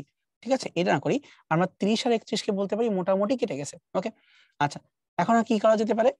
100 আছে 2 শূন্য, আর হচ্ছে 11 মানে 13, 13 থেকে 2 বাদ দাও 11, আরো 4 বাদ দাও 7, 7 থেকে আরো 4 বাদ দাও, কত হয়? 3। তাহলে উপরে পাইলাম আমরা 10⁻3, সবগুলা পাওয়ারকে যোগ বিয়োগ করে। সংখ্যা এখন কি কি আছে? নিচে আছে একটা আমাদের 2, উপরে আছে 1.5, আর তোমার হচ্ছে 0.1 স্কোয়ার। 0.1 স্কোয়ার মানে কি? 1/10 হোল স্কোয়ার। তাহলে উপরে থাকলো 1/10 হোল স্কোয়ার, মানে 10 10 100। যদি আমি কাটাকাটি করতে চাই, তাহলে কি করতে পারবো? এই 10 কিউব আর 100 কাটতে পারবো না, 1000/100 মানে তোমার হচ্ছে উপরে 10। তাহলে উপরে 10 মানে কত থাকলো? 15/2, তা কত? 7.5। এত কাহিনী করলাম, উত্তর আসলো 7.5, কিন্তু এই যে উত্তর পাওয়া যাচ্ছে না। এই জাহাঙ্গীরনগরের ম্যাথ দেখলেই ঘাপলা ফিল হয়। এটা কাজ করি, চেক দিয়ে দেখি, তাহলে উত্তর পেয়ে যাবো আমরা। তাহলে হাফ ইন্টু ওয়াই, ওয়াই এর মান হলো 1.5 পাওয়ার 11 ইন্টু তোমার হচ্ছে A by L square by L, বড় হতে হচ্ছে তোমার 0.3 মিটার। তাহলে এখন লাগবে কি এ এর মান লাগবে 31 ইন্টু 10⁻², আরো -4 -6। এখনকে মাল্টিপ্লাই করতে হবে ছোট এল স্কোয়ার দিয়ে, তাহলে 0.1/100 স্কোয়ার। এটা করলে আসে 7.75, না আসে না, মানে আমার অঙ্ক ঠিক আছে। তাহলে আমার যে মানটা আসে 7.5, মানে মোটামুটি আসছে 7.5, এটা অ্যান্সারটা আসলেই 7.75। সো উত্তর নাই, নো অ্যান্সার। আমাদের অঙ্কে কোনো ভুল ছিল না। জাহাঙ্গীরনগর দেখলেই এই টেনশনে ভুগি, ওদের ম্যাক্সিমাম কেসে দেখি অঙ্কের উত্তরগুলো মেলে না। ঠিক আছে, মেলে নাই, সমস্যা নাই, আমরা অঙ্ক শিখলাম। তা মোটামুটি আজকে আমাদের এই পর্যন্তই ছিল। হোপফুলি আমরা বুঝতে পারছি যেখানে